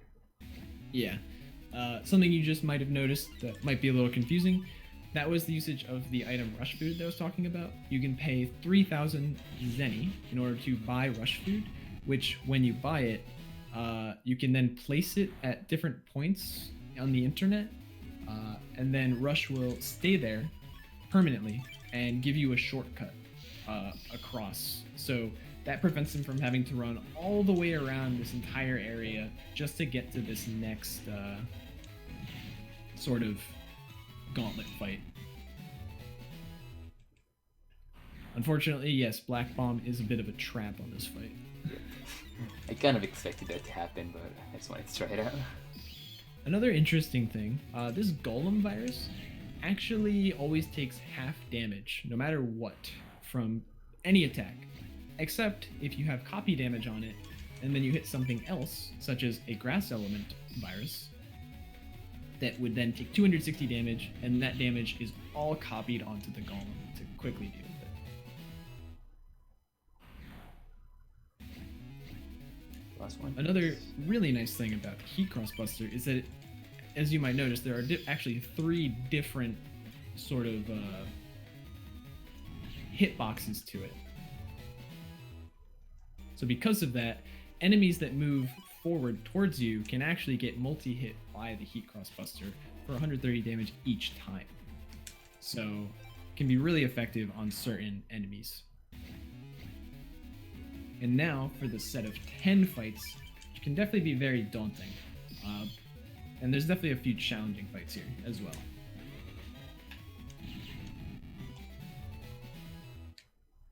And just like a small like fact about these is if I happen to die in this gauntlet, it's actually not game over. You just have to repeat this gauntlet. So it is 5 fights in a row is scary, but it's actually like, at least if you're still a new runner, it's not really that scary because you could just go over. Mm-hmm. Yeah, it's definitely daunting, but as you said, you can't die. So worst case, you just have to redo it. Why did I not move down? Ah, oh no, okay. Ow. Okay, we're gonna have to use that. So that is also one drawback of the cross system, is that if you take your elemental weakness while you are in... This is scary. I have low health and there's still like 7 fights, but ideally it should be fine. Yeah, so if you take your elemental weakness while you're in your cross transformation, you will immediately lose it and take double damage from the attack. So on things with water viruses, you have to be very careful to make sure that you don't accidentally get hit or something like that. There are some much scarier versions, fights that have aqua viruses coming up in a little bit. Yeah, like in later fights, like there's a fight or two where like I'm actually gonna choose to beast out over actually crossing just because of how dangerous it is to get hit in that fight. Mm-hmm. Actually, I did this completely wrong. That's fine. I'm gonna kill this guy and then kill the other guy. This is, in my opinion, one of the scarier fights if it doesn't go well. Yeah, this fight can be a little weird at times. Basically, you want to ideally copy damage the Doll Thunder, have the Pulse Bulb attack you on top of the Doll Thunder, and then double hit them, so that the Doll Thunder virus dies. Oh, no. That's a very interesting way to do that. I was just trying to Black Bomb and blow them up, but Mithor moved down. How do you do this one? A nice little tidbit about Black Bomb is that if you throw the Black Bomb on top of a fire elemental virus, it will actually trigger the Black Bomb immediately and deal damage to all of the enemies. So that fire champion, for example, you can throw the Black Bomb on top of it and it will automatically hit the...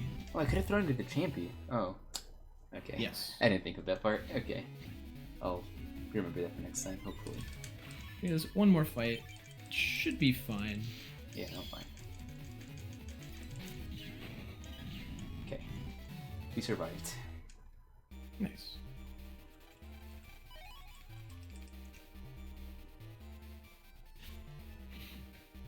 So those are the Sky Gauntlets. Pretty well done. And now, our friend Mix Navi is upset that they did not actually complete this part of the Pavilion Operator Navi and runs off into the Undernet and is kidnapped, and now we need to go save him. Okay. What? And while we were saving him, Mega Man is bad stuff happened to Mega Man. I'm not sure exactly what. So as we did earlier, when Mega Man is in trouble, our savior is Heat Man, so we have to go pick him up. Yeah. So basically, turns out it was all a trap. Mix Navi was sort of kidnapped in order to bait Mega Man into going to save him, and now these weird sort of religious fanatic nabbies who worship the Psy Beasts have sort of made Mega Man unresponsive, and now we need to use Heatman to go and get Mega Man back. And as Heatman, this is one of the bigger, probably like the second biggest RNG point in the run, other than Traynor, is we're gonna have to walk Heatman all the way across sky areas and undernet areas, and encounters can be horrible or very friendly. So depending on how many encounters we get, it could make or break this split or even run. Mm-hmm. So yeah, there are a total of like 6 or 7 encounters that you can possibly get, and the only one that we can run away from is the one we potentially get in This Central one. Area 1. Yep.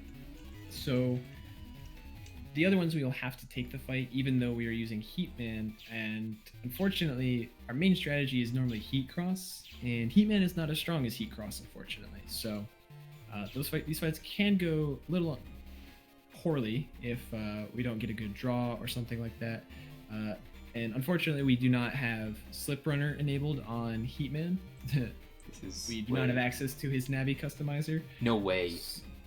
Oh my god. I have never skip? had That is or interesting. seen a skip in that area. That's interesting. I'll take it. Wow, that is impressive. I've legitimately never seen no encounter Heatman in Sky Area 1. That's really good. So there's one more chance at an encounter in this last stretch here. Yeah, so he actually dipped into a separate comp. That was very... Ooh, dang. He dipped into a separate comp in order to do a map change, which resets his step counter back to 0, so that he could try and avoid this extra random encounter here. Unfortunately, he got it. But now we have Mega Man back, and overall, that was really good. Only one encounter and a second one that he was able to run away from, which is not bad at all.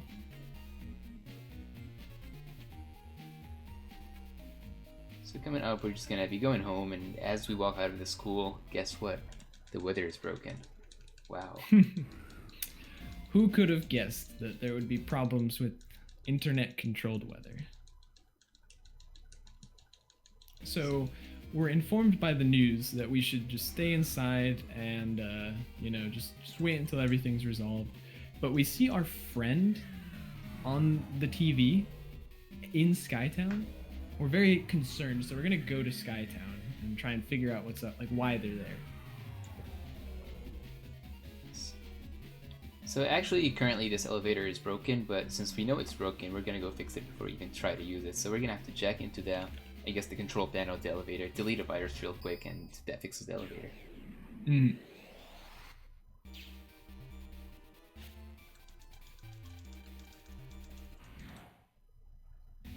This virus encounter is very nice. 2 wood element chips, or viruses, excuse me. So Heat Cross deals with them very quickly.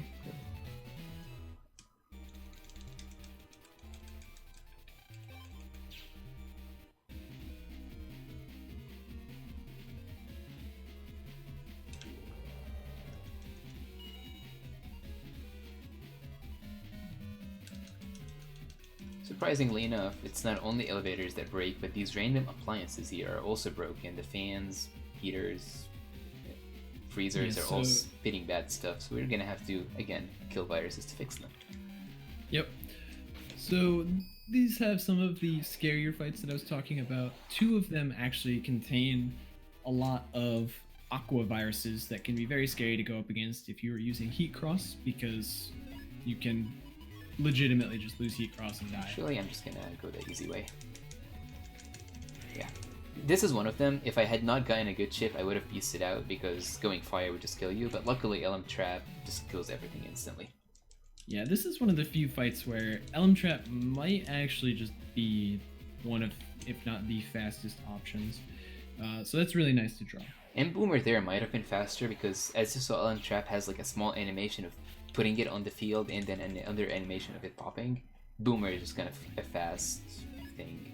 Yeah, the only problem with Boomer in that situation is it doesn't actually kill the, whatchamacallit, the star virus, starfish. Yeah. again, Elm Trap, very good draw here. This is another fight where you can theoretically just beast out and do a couple null element charges, or null element chip charges to deal with, but Elm Trap works very well as well. Ideally here we would draw Black Bomb because there's gonna be a bunch of fire, like stove enemies that if you throw the Black Bomb on them it just pops and it kills all the enemies. Let's see if we draw it. No, okay, so I'm gonna... Hopefully they line up. If they decide to line up, it's a very quick fight. They did not, but that's pretty decent still. Okay.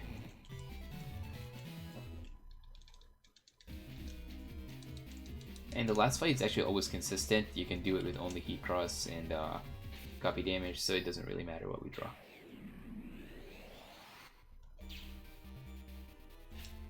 I think if you draw M Boomer, it's a little bit faster just because of the timing of everything. Or no, yeah, it would just be faster because you just double delete. But Heat Cross. Just one trust them. It hit that helicopter in 3 different blocks. Yeah.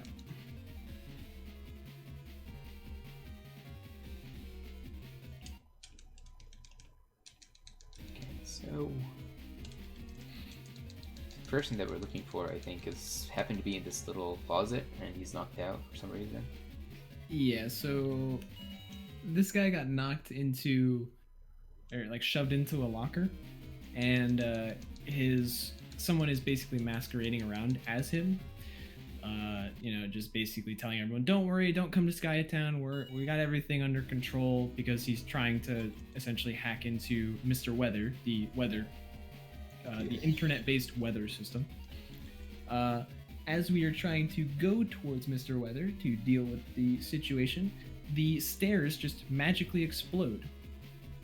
And so they fall into the ocean like thousands of miles below, and Lan is too scared to actually jump across, so we're going to use this copy bot to have Mega Man jump across, and then he will catch Lan. That is also a very funny cutscene because Lan uses an umbrella to try and float across, and then the umbrella just breaks and he's about to plummet thousands of miles, but Mega Man actually is able to catch him in time. It's a very funny cutscene though, because you can sort of just let Lan just hang in the air. And yes, this is the next dungeon comp, the Mr. Weather comp. Yeah, it's one of the more annoying ones, I guess, in my opinion. I think some people like them, but you have to collect all of these little, I don't know, spaghetti things. Collect the rainbow macaroni, and therefore use the power of the rainbow in order to deal with the typhoons. That is exactly what we are doing here. This is a very unfortunate fight. This is looking like it's going to be a 3 charge shot.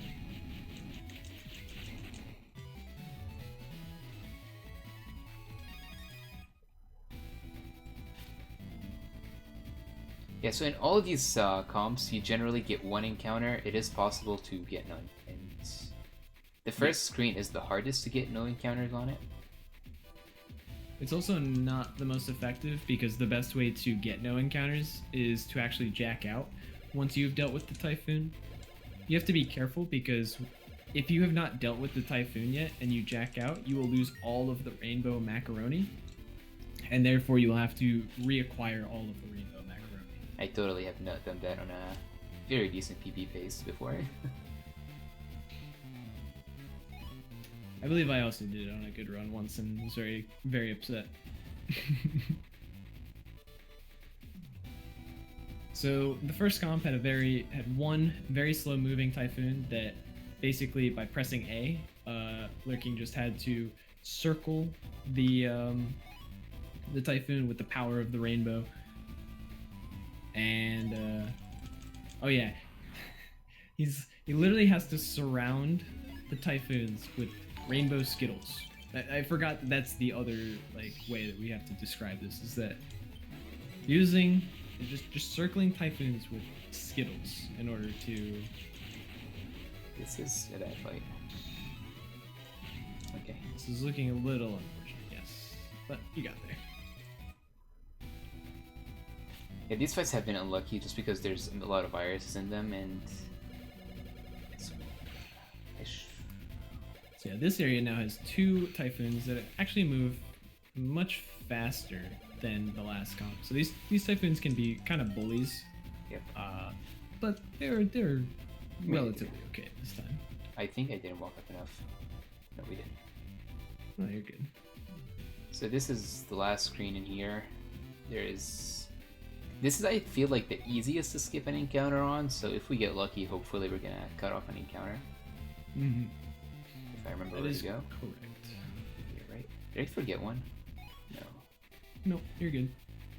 You're doing them in a slightly different order than me, I think, but that's not a problem.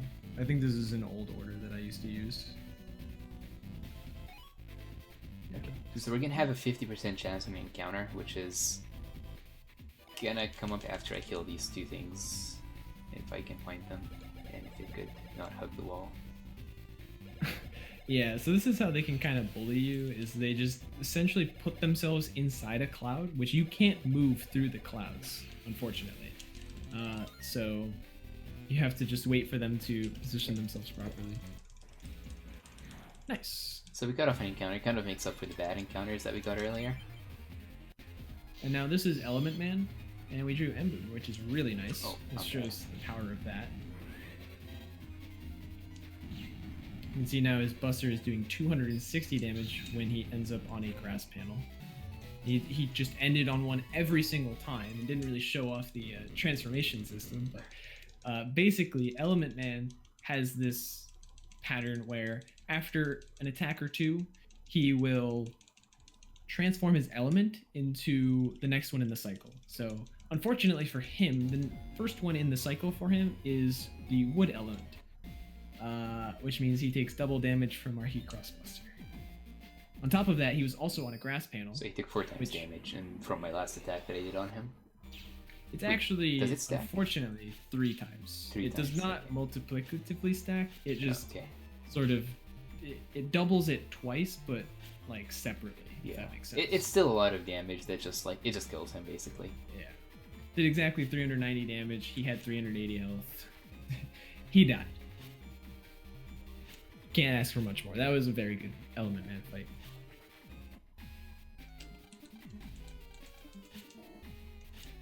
So now we're in the final part of the Pavilion Operator Navi contest.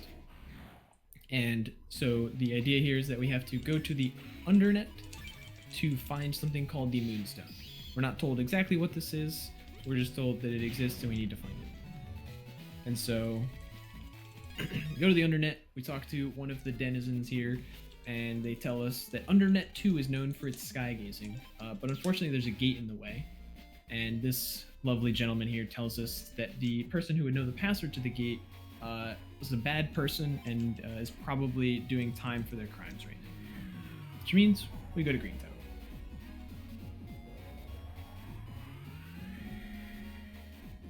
You gotta love these animations with the buses.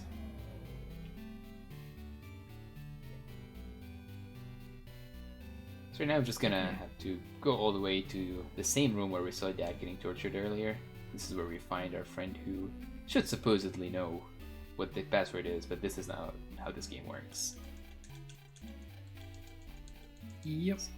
So this guy tells us there was someone who is known for doing bad things on the Undernet, but they tell us that they have now been released and are living a peaceful life, working a job by the ocean, which means we now have to go to Seaside.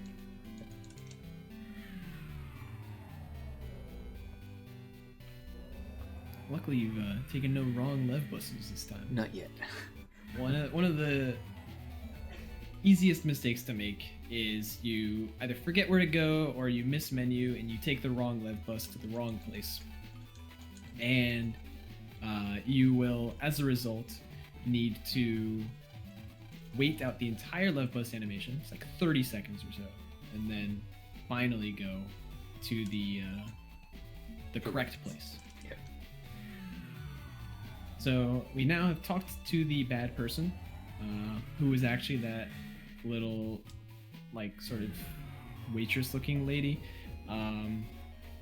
who tells us that the password is money hats. So now we're gonna go back to the undernet door and move on to undernet 2.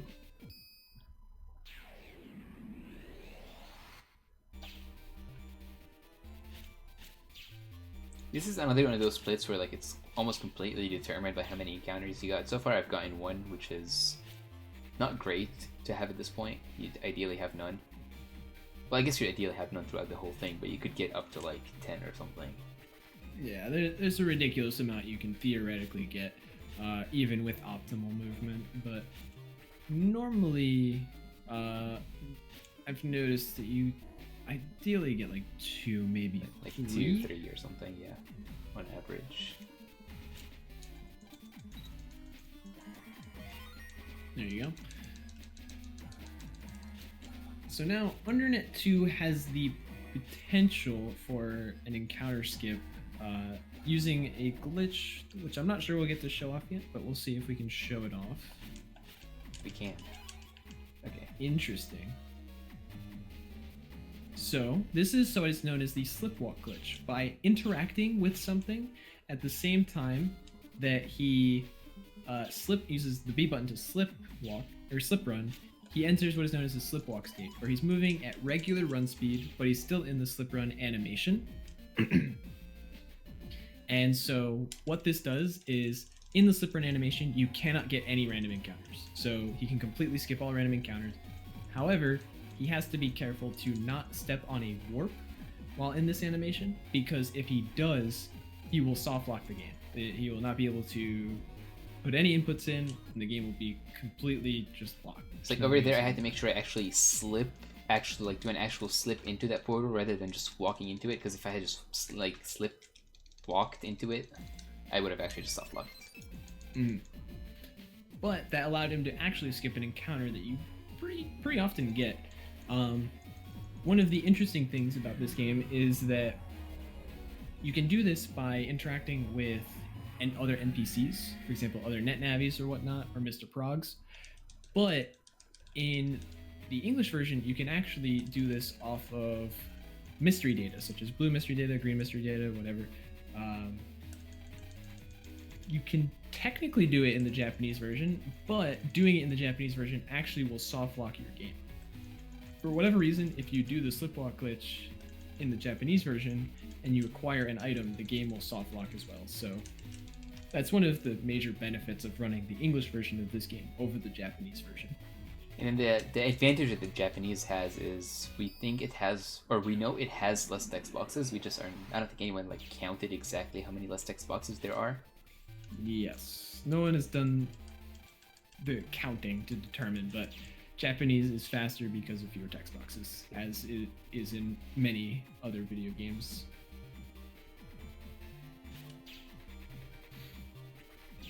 So now, for those that are familiar with the Battle Network series in general, we are back in ACDC talking to our good old friends Dex, Mail, and EI.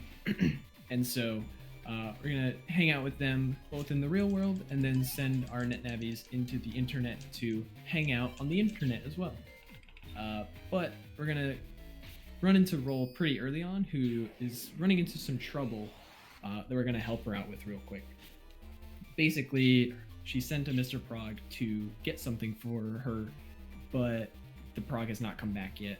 Turns out the Prog is locked behind a gate, and we found out that the key to that gate is hidden with Dex's area of the internet.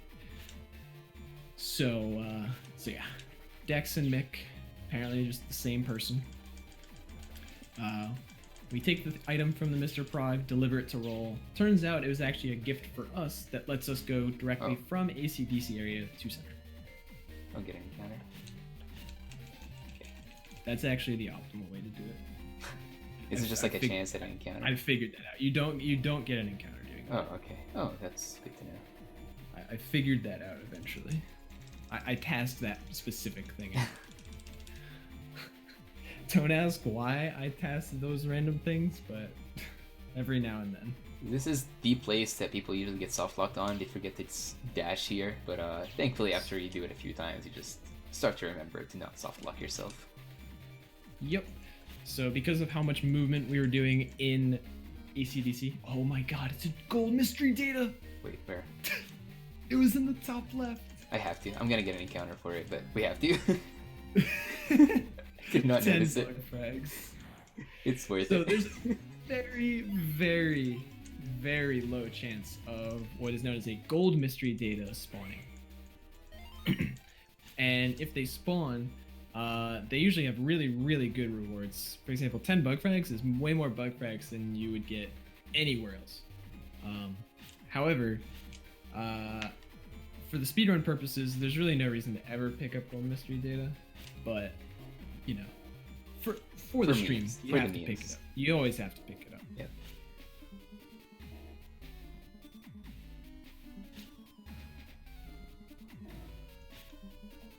Oh, that could have been bad. Yeah, so this is the last screen that we could get an encounter on. If I don't get it, we would have only gotten one? 2 or 1. But then I did this stupid thing, so... But it's worth it. So technically, 2 encounters. Yeah. Which is pretty decent. Now, That's very good. That's a lot of picos. Actually, it would have been faster to beast out, right? No, you wouldn't have been able to full clear it. It's 180 damage times 4. Oh, I thought it was 200. You don't have the attack plus 10 in, so... or Oh, attack plus 1, so... I've just been watching too much Falzar, I guess. Yeah. Falzar runs actually use beast out way more than we do in Gregar. Yeah. So, we're now refighting some of the bosses at their higher difficulties. Similar to the last one, if you hide behind a security cube, he will always do the exact same attack. So, Lurking just hid behind and just kept firing his buster, and Blast Man eventually just died. Now, Dive Man is very difficult to use Heat Cross on because you're a fire element and all of his attacks do water damage. So we actually use the Heat Cross Buster pretty much to just get a little bit of damage in and then try to finish him off with Beast Out and charging specific chips. Unfortunately, Mach Gun 1A is not null element, so you cannot charge it. Okay. But overall, not too bad of a fight. Home next, right? Yeah, home. At this point of the game, it just gets confusing where you should go because you're just kind of moving around back and forth through different areas, so it's very common to take a wrong left bus in this area or just go to the wrong place. Yeah. It's not necessarily clear where you have to go all of the time at this point in the game. Seaside. Unless you just have the route 100% memorized. Like, even some runners that have played this game a lot just still get confused sometimes and just go to the wrong place. I almost always forget that it's central there, and then remember, oh yeah, if I don't remember where to go, I have to go to central. Yeah. Sometimes you tend to think it's Sky area because later on in the run you're gonna go from ACDC to Sky. Mm-hmm. So our teacher wants to talk, or want to talk with it too, so we're gonna go talk to our teacher in Sky area. Yeah, so you actually are forced to read that email. If you try and get on the Lev bus, Lan will just give you a text message saying, read email? Question Yeah, mark? he's like, I think he says like, I should probably read my email or something like that, or... No, it's almost like Read word for word, read my email, question mark? It's almost like very poorly translated. But yeah, so you're forced to read that very small text box, or very small email that just says, please come to Sky Area, I want to talk to you. And your teacher tells you that this whole time he's been part of the evil organization that you're working against, and then jumps off of Skytown. He's alive, don't worry. He's just a badass. Pardon my language, I apologize. And he also tells us to go, because right now Mega Man is gone again, and of course whenever Mega Man's gone, you know, Heat Man is our savior. He told us to go to the hole in Central Area 3. If you remember, we kind of walked around it many times. There's this huge hole in the ground. Yep. So we're gonna go try and enter that hole as Heat Man, and we'll see what happens.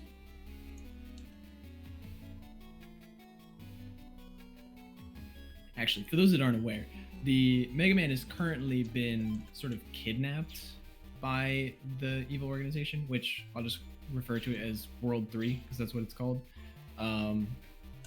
They kidnapped Mega Man, sent him on the loose in in Seaside area. When we went to talk to Mega Man, he actually sort of regained control of himself temporarily, and then basically went to hide in the internet away from everyone. So that's why we know that he's in the hole in the underground, because that's where the Psy Beast originally was. It was sort of locked in this underground area. This guy.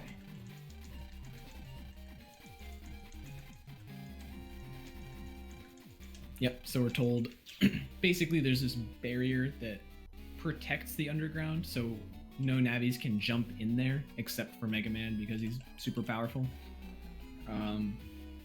We have to get permission from the mayor, who is also the principal of our school, who's currently in an important meeting. So we need to go figure out how to deal with that. And our good friend Mick, the prankster, just decides to break something, and all of the security bots come running to stop him. Every single one in the entire school, including the one protecting the mayor during his important meeting with a known criminal, because it turns out the mayor has been the sponsor of World 3 this entire time. And our good friend Chad, who's a member of essentially the net police, what are they called? Official net battlers, comes in, arrests the mayor, and we now have disabled the barrier surrounding the underground, and we're gonna go try and save Mega Man. Chad is actually the operator of a very well-known Navi called Proto Man. You might know him from different games or whatever. Yes. This game has its own version of many of the classic Mega Man robot masters. Obviously Mega Man. I believe, I don't know if things like Circus Man and Dive Man existed. As far as I know, not, but I'm not like a professional of the classic games. Yeah. Some of the early ones like Fireman, Metal Man, those ones have a lot of, sort of similarities, which is really cool. An interesting fact is that Mega Man 11 actually did the opposite and took a NetNavi Last Man and made them into a Robot Master.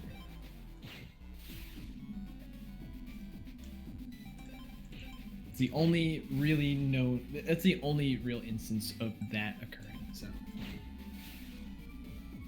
and as you might be able to tell, this is another segment of Evil Spirits. Basically, we have two total sections of this, and this is the start of the more complicated ones. Luckily, Area 1 is actually not too bad, but Area 2 is going to be a little tricky, and even making one mistake due to, I don't know, converting time zones or something, doing some very hard mental math, which I've done in the past. You can make a mistake that causes you to have to redo the entire area, so.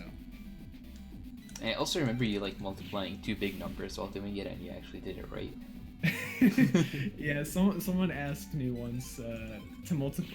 It was just random because I always talk about how difficult it is to do math while doing these sections.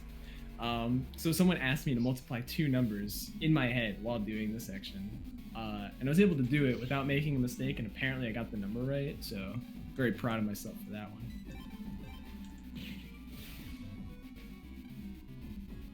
Yes, that is correct. The Mega Man Battle Network series has 6 installments with a few spin-off games. For example, Battle Chip Challenge, Network Transmission, BN 4.5, stuff like that. And then there's a spiritual successor to the Battle Network games, which is the Star Force series, which has 3 games in it. And then there's sort of a crossover with Operating Shooting Star, which is a remake of, that is an interesting way to do that I've never thought of before. Wait, oh yeah, I think you guys do like 2 axes or something. I think I've seen you do it. We use the longsword from a different spot. Oh yeah. Oh, I know why. It's because of the animation thing I was telling you about earlier. Oh yeah. So that you actually have like a small animation of one of the evil spirits dying. I think it would have been fine if they did that anyway. Actually, maybe not. Okay. What am I doing? I think You're going a little out of order, but you haven't made any big mistakes yet. What did I forget? Okay, we're fine, I think. Yeah, I just forgot to kill. You're okay. You're okay. You're I forgot to kill these out people. of order. I forgot to kill these 3 guys here, so I just kind of confused myself. I was a little concerned when you walked away from them. Like, do you know that they still exist? Ah, yes. Everyone's favorite Rockman EXE Wonderswan. No one dies here, but I will save, just in case. This is probably the hardest boss fight, the most easy to die to boss fight in the game, so it's fair.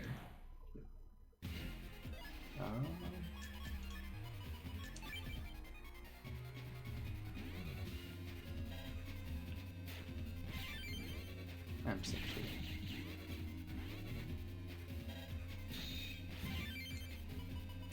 Okay, this should... not quite lethal, but almost. Yeah, so GB's has a very interesting pattern. He will move 5 times, and then on the 6th one, he will attack you. And the first 3 attacks are always going to be different claw swipes, which have a 50% chance of being one versus the other, which let you... you have a 50% chance whether you can counter hit them or not. And then the 4th attack that he does will always be that lightning attack, that thunder attack, which allows Elm Trap to be very good at this one. Okay, it's whatever. It's okay. So Colonel has a very interesting pattern. Luckily, when you draw Emboomer, you can just kind of ignore the pattern, and it's perfectly fine. Because of how much damage you get out of the extra charge shot, or the extra glass panels. But Colonel has a sort of AI loop that you can force him into. He will always try and do his cross divide attack when you are on the front panel in the top and bottom rows, or if you're on the middle panel in general. He'll always try and do that sort of kind of triangle attack. Yeah. So once he's done this and you hit him out of it, he will then summon a little soldier guy who will try and shoot you. If you knock him out of that attack and you're standing on one of those 3 panels still, then he will move into...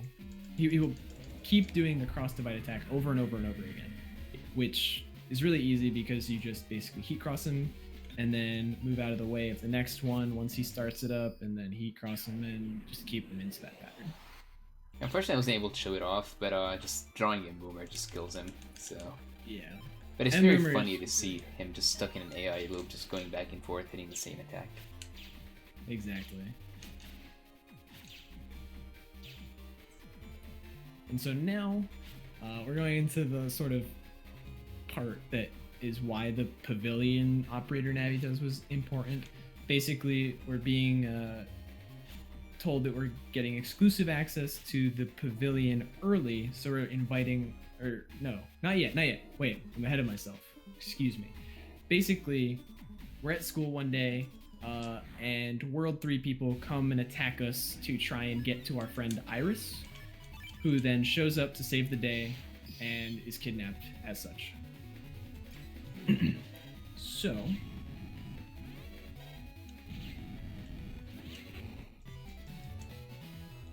There's probably a faster way to do this with Emboomer, I just don't know. Yes, if you actually copy damage the one in the back, you move down, copy damage, let the Metar move down, Emboomer, they'll die. Okay. So yeah, now we're going to the Undernet to try and find information on where we can save Iris. And there are these different navis in the way that have actually really difficult fights. These are probably the most difficult fights in the game, especially this one coming up. This one is probably the most common place to die in the whole run. Yeah, this is the easiest fight in general to die to. Like, because there's 2 aqua viruses and a pulse bulb you have to deal with, you can easily be hit out of heat cross, so heat cross is not very effective.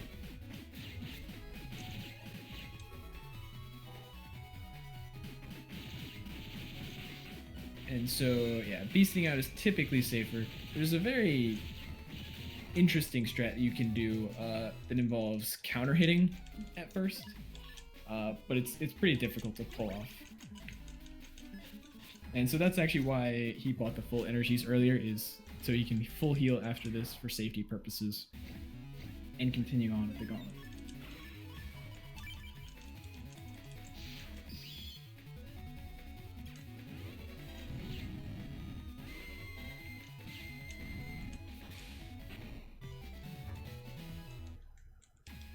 Now he has 1 fight remaining, and then he can make it to the under BBS. With full health, this fight is not really scary. It could be scary for lower on health, especially if you don't get that heal after that other fight. Probably not going to get to hit them, right? Black Bomb is a trap on this fight. If it worked out, not really. it always will miss one of them, yeah. Unfortunately.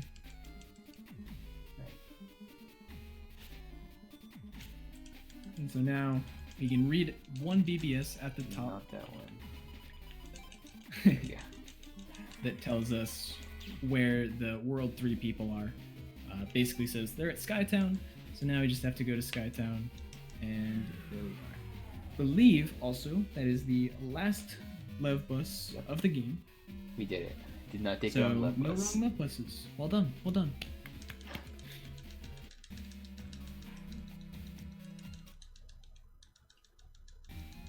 So now we're just gonna leave the school. That's gonna pass the day, and then after that we're gonna run around, talk to all our friends to invite them to go to the pavilion with us. Yes.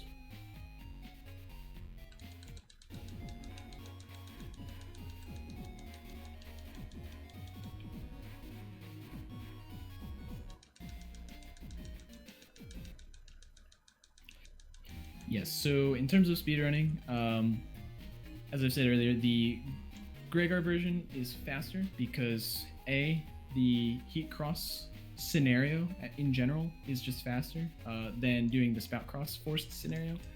Then on top of that, heat cross is a better cross than spout cross in terms of just speed. So it works very well with M Boomer, which is an insanely good chip and whatnot. So those 2 things combine to make Gregar significantly faster from a speedrunning perspective than makes Gregar faster than Falzar. Hoping that I said that right the first time. But yeah, when it comes to beast outs, I know that was also mentioned. Yeah, like super armor is super good. It's generally better than the flying boots or air boots, I think it's called. Yeah, air shoes. Air shoes. Yeah, it's better to have super armor because you can just kind of ignore mechanics a lot of the time. This is another instance of slipwalk for those that were not here earlier. Basically, by interacting with something and using slip run at the same time, so pressing A and B at roughly the same time when interacting with something, you enter the slipwalk state where you are in the slip run animation, but you are moving at regular run speed. While you're in the slip run animation, you cannot get encounters, but you can also potentially soft lock by running into a warp, which will soft lock the game. And in order to do something like jack out, you actually have to either slip into something or at least hit a wall, which will cancel the slip walk. And little fun fact, our friends like Glide, Roll, and Gutsman don't have hitboxes. You can just run into them. So unfortunately, at the end, we're gonna have to slip into Glide, which gives us a chance of an encounter.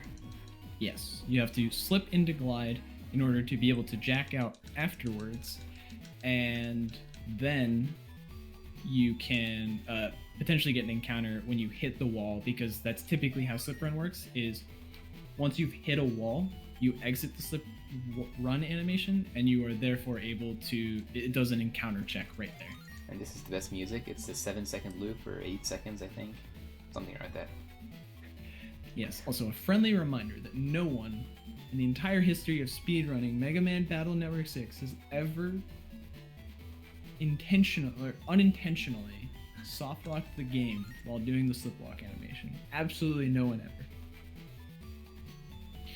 Shoutouts to T-Terror-J42.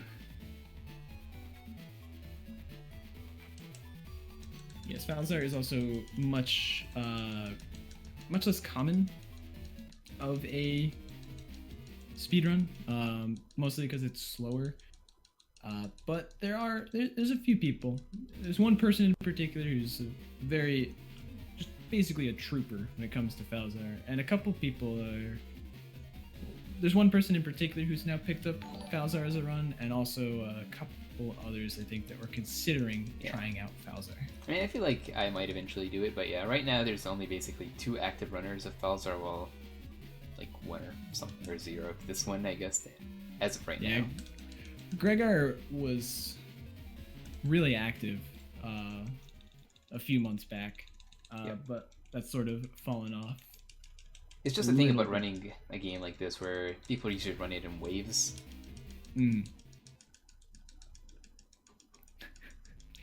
Well, I guess I can talk about that, because that's a very good question. How hard is it to pick up another MMB? Oh wait, excuse me, before I answer that question. Basically, this is now going to be a rerun of different sort of dungeon comps that we've already seen in the past. So this is essentially the same thing as the earlier Aquarum comps, where, you know, you have to talk to the progs, put them in the right comps. However, we can't do L button strats in this one because there's no aquarium for us to explore. So the hints are typically a bit more obvious. Wait, I want to cut you off and ask you something. Is this prog the middle or the right tank? Middle. Forgetting. Okay, thank you. So yeah, and then basically he just has to avoid the sharks. If he gets caught by the sharks, then he'll have to go grab the prog again and put it in the right comp. Unfortunately, it looks like he hit a wall while in the slipwalk animation, which means he'll have to reacquire slipwalk off of this prog, which has a very long text box sequence, unfortunately. But it's way faster to do this than it is to get random encounters.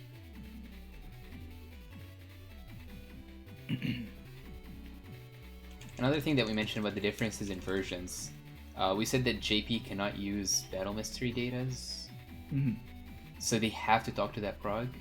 Am I going in the wrong direction? Oh my god, I have to. Okay. I had to slip because the shark was going to catch me. That was scary. You were going completely the right direction until you accidentally ran into that wall. Yep. So, we'll just do that one more time. I'll still answer that question in a second, Electric Spark, because I think it's a really good question. But after this comp is probably the coolest trick in the game. Oh my god, I don't care anymore. We'll get the encounter. Is this the final dungeon, or is the final dungeon super short in this one? Because this feels anticlimactic. Yes, so this is the final sort of dungeon areas, where you have to replay through the different dungeon comps. Essentially, basically, each of them have essentially the same sort of gimmick to them as they did in their earlier state, with some minor differences here and there.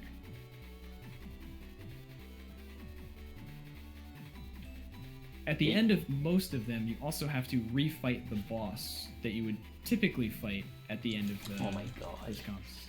Why was he there? That's unfortunate. Okay. This is just going badly, but it's fine. We're almost done. This comp is very tricky because of how difficult it is to keep slipwalk up through tight corridors where you essentially have to, you can't really do vertical or horizontal movement and just run into walls because you don't want to hit the walls, so you'll lose slipwalk. So you have to, if you were using slipwalk, you would have to constantly be switching diagonals, which can be very tricky at times, and you oftentimes run into walls. Also, these sharks are a little weird at times.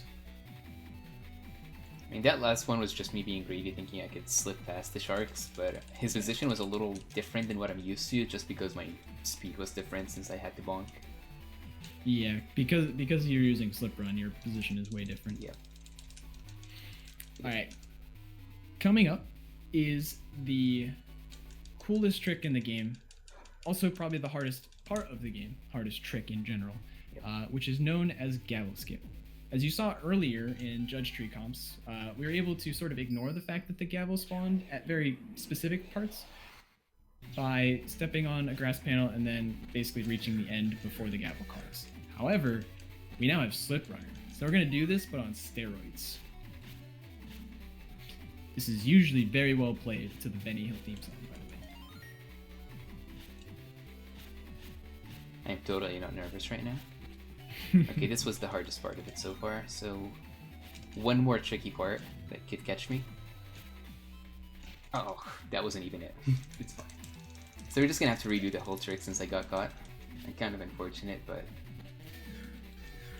Yeah, so this is very tricky to do, because you have to be very careful. You don't want to get too far ahead of the gavel, because then it will cut you off. I'll try and be... Oh, I'm not going to talk as much, because he's doing the trick.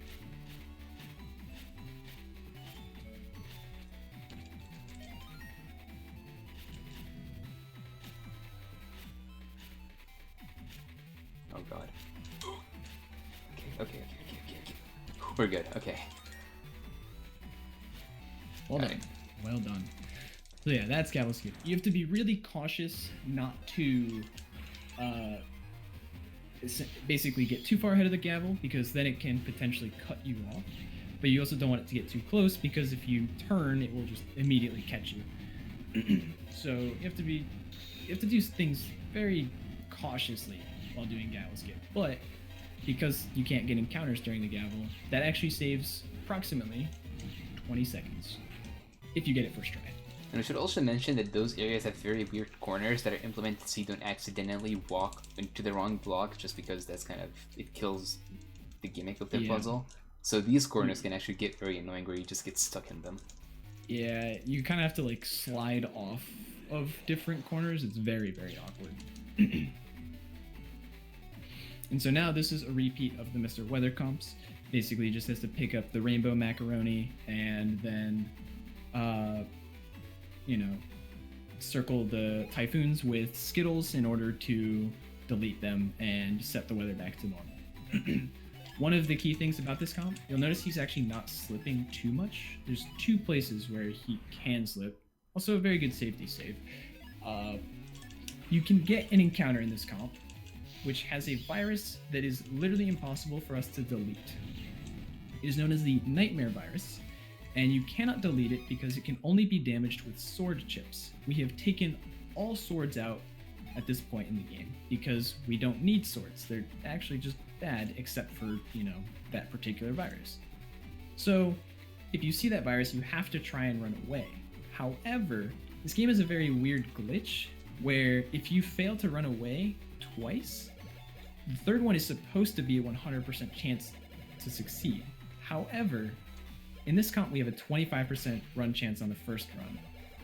And because of this glitch, we'll actually have if we fail the first 2 runaways, the next 2 are actually a 0% chance to run away. And then it goes up to like 50 or something like that. There's the possibility that you fail to run away like 10 times or something silly. And one of the encounters that has that nightmare in it is actually very scary. There's a sword, a guy with a sword that can paralyze you, and it's very, very dangerous. Nice counter hit, and you hit him with the buster after the counter. That was insane. Totally planned. Okay. So for the next comp, it's actually just doing a few fights. So Rich, if you want to go back to the question that we were asked earlier, because we have some free time. Exactly. So this is supposed to be a redo of the Blast Man or the Robo Control comps, but there's nothing really to them. It's just find the evil spirits and then do a fight. So someone asked the question earlier, how hard is it to pick up another MMBN game once you've learned the route for one? The answer to that is kind of surprising. It's actually very difficult because there's super minor differences that throw you off a lot of the time. For example, charge shot timings. The way things are menued is a little bit different. So it's pretty challenging to swap between the different Battle Network games at times. But overall, having the skills of the combat sort of playstyle makes it pretty easy to go between them. I appreciate the effort on that one. It's kind of unfortunate when the little dragon goes to the bottom and not the middle, so you can't do the quickest kill that I know of. Mm-hmm. Also, things like, the different combat strategies are actually very different between the games because, for example, in Battle Network 6, we're just using the Heat Crossbuster because of how disgustingly strong it is. But in Battle Network 2, we're using really, really strong program advances all of the time instead. So it's a very different sort of playstyle and therefore can be a little challenging. I also know, for example, the only other one that I ran was Battle Network 5. That one uses more fundamental fighting things, for example, using chips optimally and all that until the later game. So yeah, each one has its own unique battle styles, I guess, that are best. Yes. So I agree with what Taraj said, which is it's easy to pick up the others, but harder to optimize because of subtle differences. So there is a safety strat you could theoretically do here, which is you can choose to jack out, which will reset your health back up to full before this third fight or before the boss, which is Circus Man. However, if you don't jack out, it also saves 5 seconds. No one's ever died to this guy, right? No one has ever died to Circus Man. Yeah, this is an easy fight. Ideally, he should never be able to touch. Yeah, and Boomer helps because it does a lot of damage, and the grass panels makes it 3... I don't know, probably more than 3 charge shots faster. No, it is exactly 3 charge shots faster, except for the fact that the M-Boomer itself dealing damage makes it 1, so I guess it's a total of 4 or so. 4 to 5 based on the damage. And so now we're coming up to the final boss. So for the person on tech duty, the time will end when Gregar's health drops to 0. I will make sure to save time and kind of give you a little bit more of a warning. But yeah, we're getting very close to that point. Quick reminder that it's impossible to die to this fight, no matter what happens. Yes.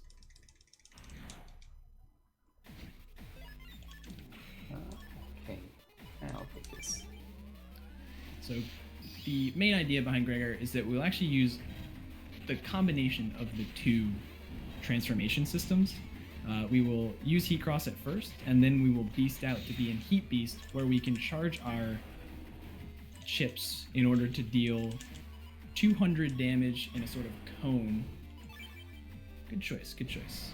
Or not a cone, in a wide AoE. Each hitbox of this AoE does 200 damage. So the fact that they come out instantly, and Gregar has 2 hitboxes, means that each shot is dealing 400 damage to Gregar. So you'll actually notice Lurking just kind of ignores the fact that he's taking damage, just damage boosting. But time is on this next hit. Time. Okay. Good job. Well done. Thank you. So we can skip these 221.49. 220. I slightly overestimate, but overall, a very good run. Yes, very good run. Very good run. Right, so... Alright, that's perfect. I'm very glad that I actually hit the timer at time this time. Excellent. Perfect. Excellent indeed. Alright, thank you guys for the run. Coming up next, we have Fight Crab by Teddy Ross.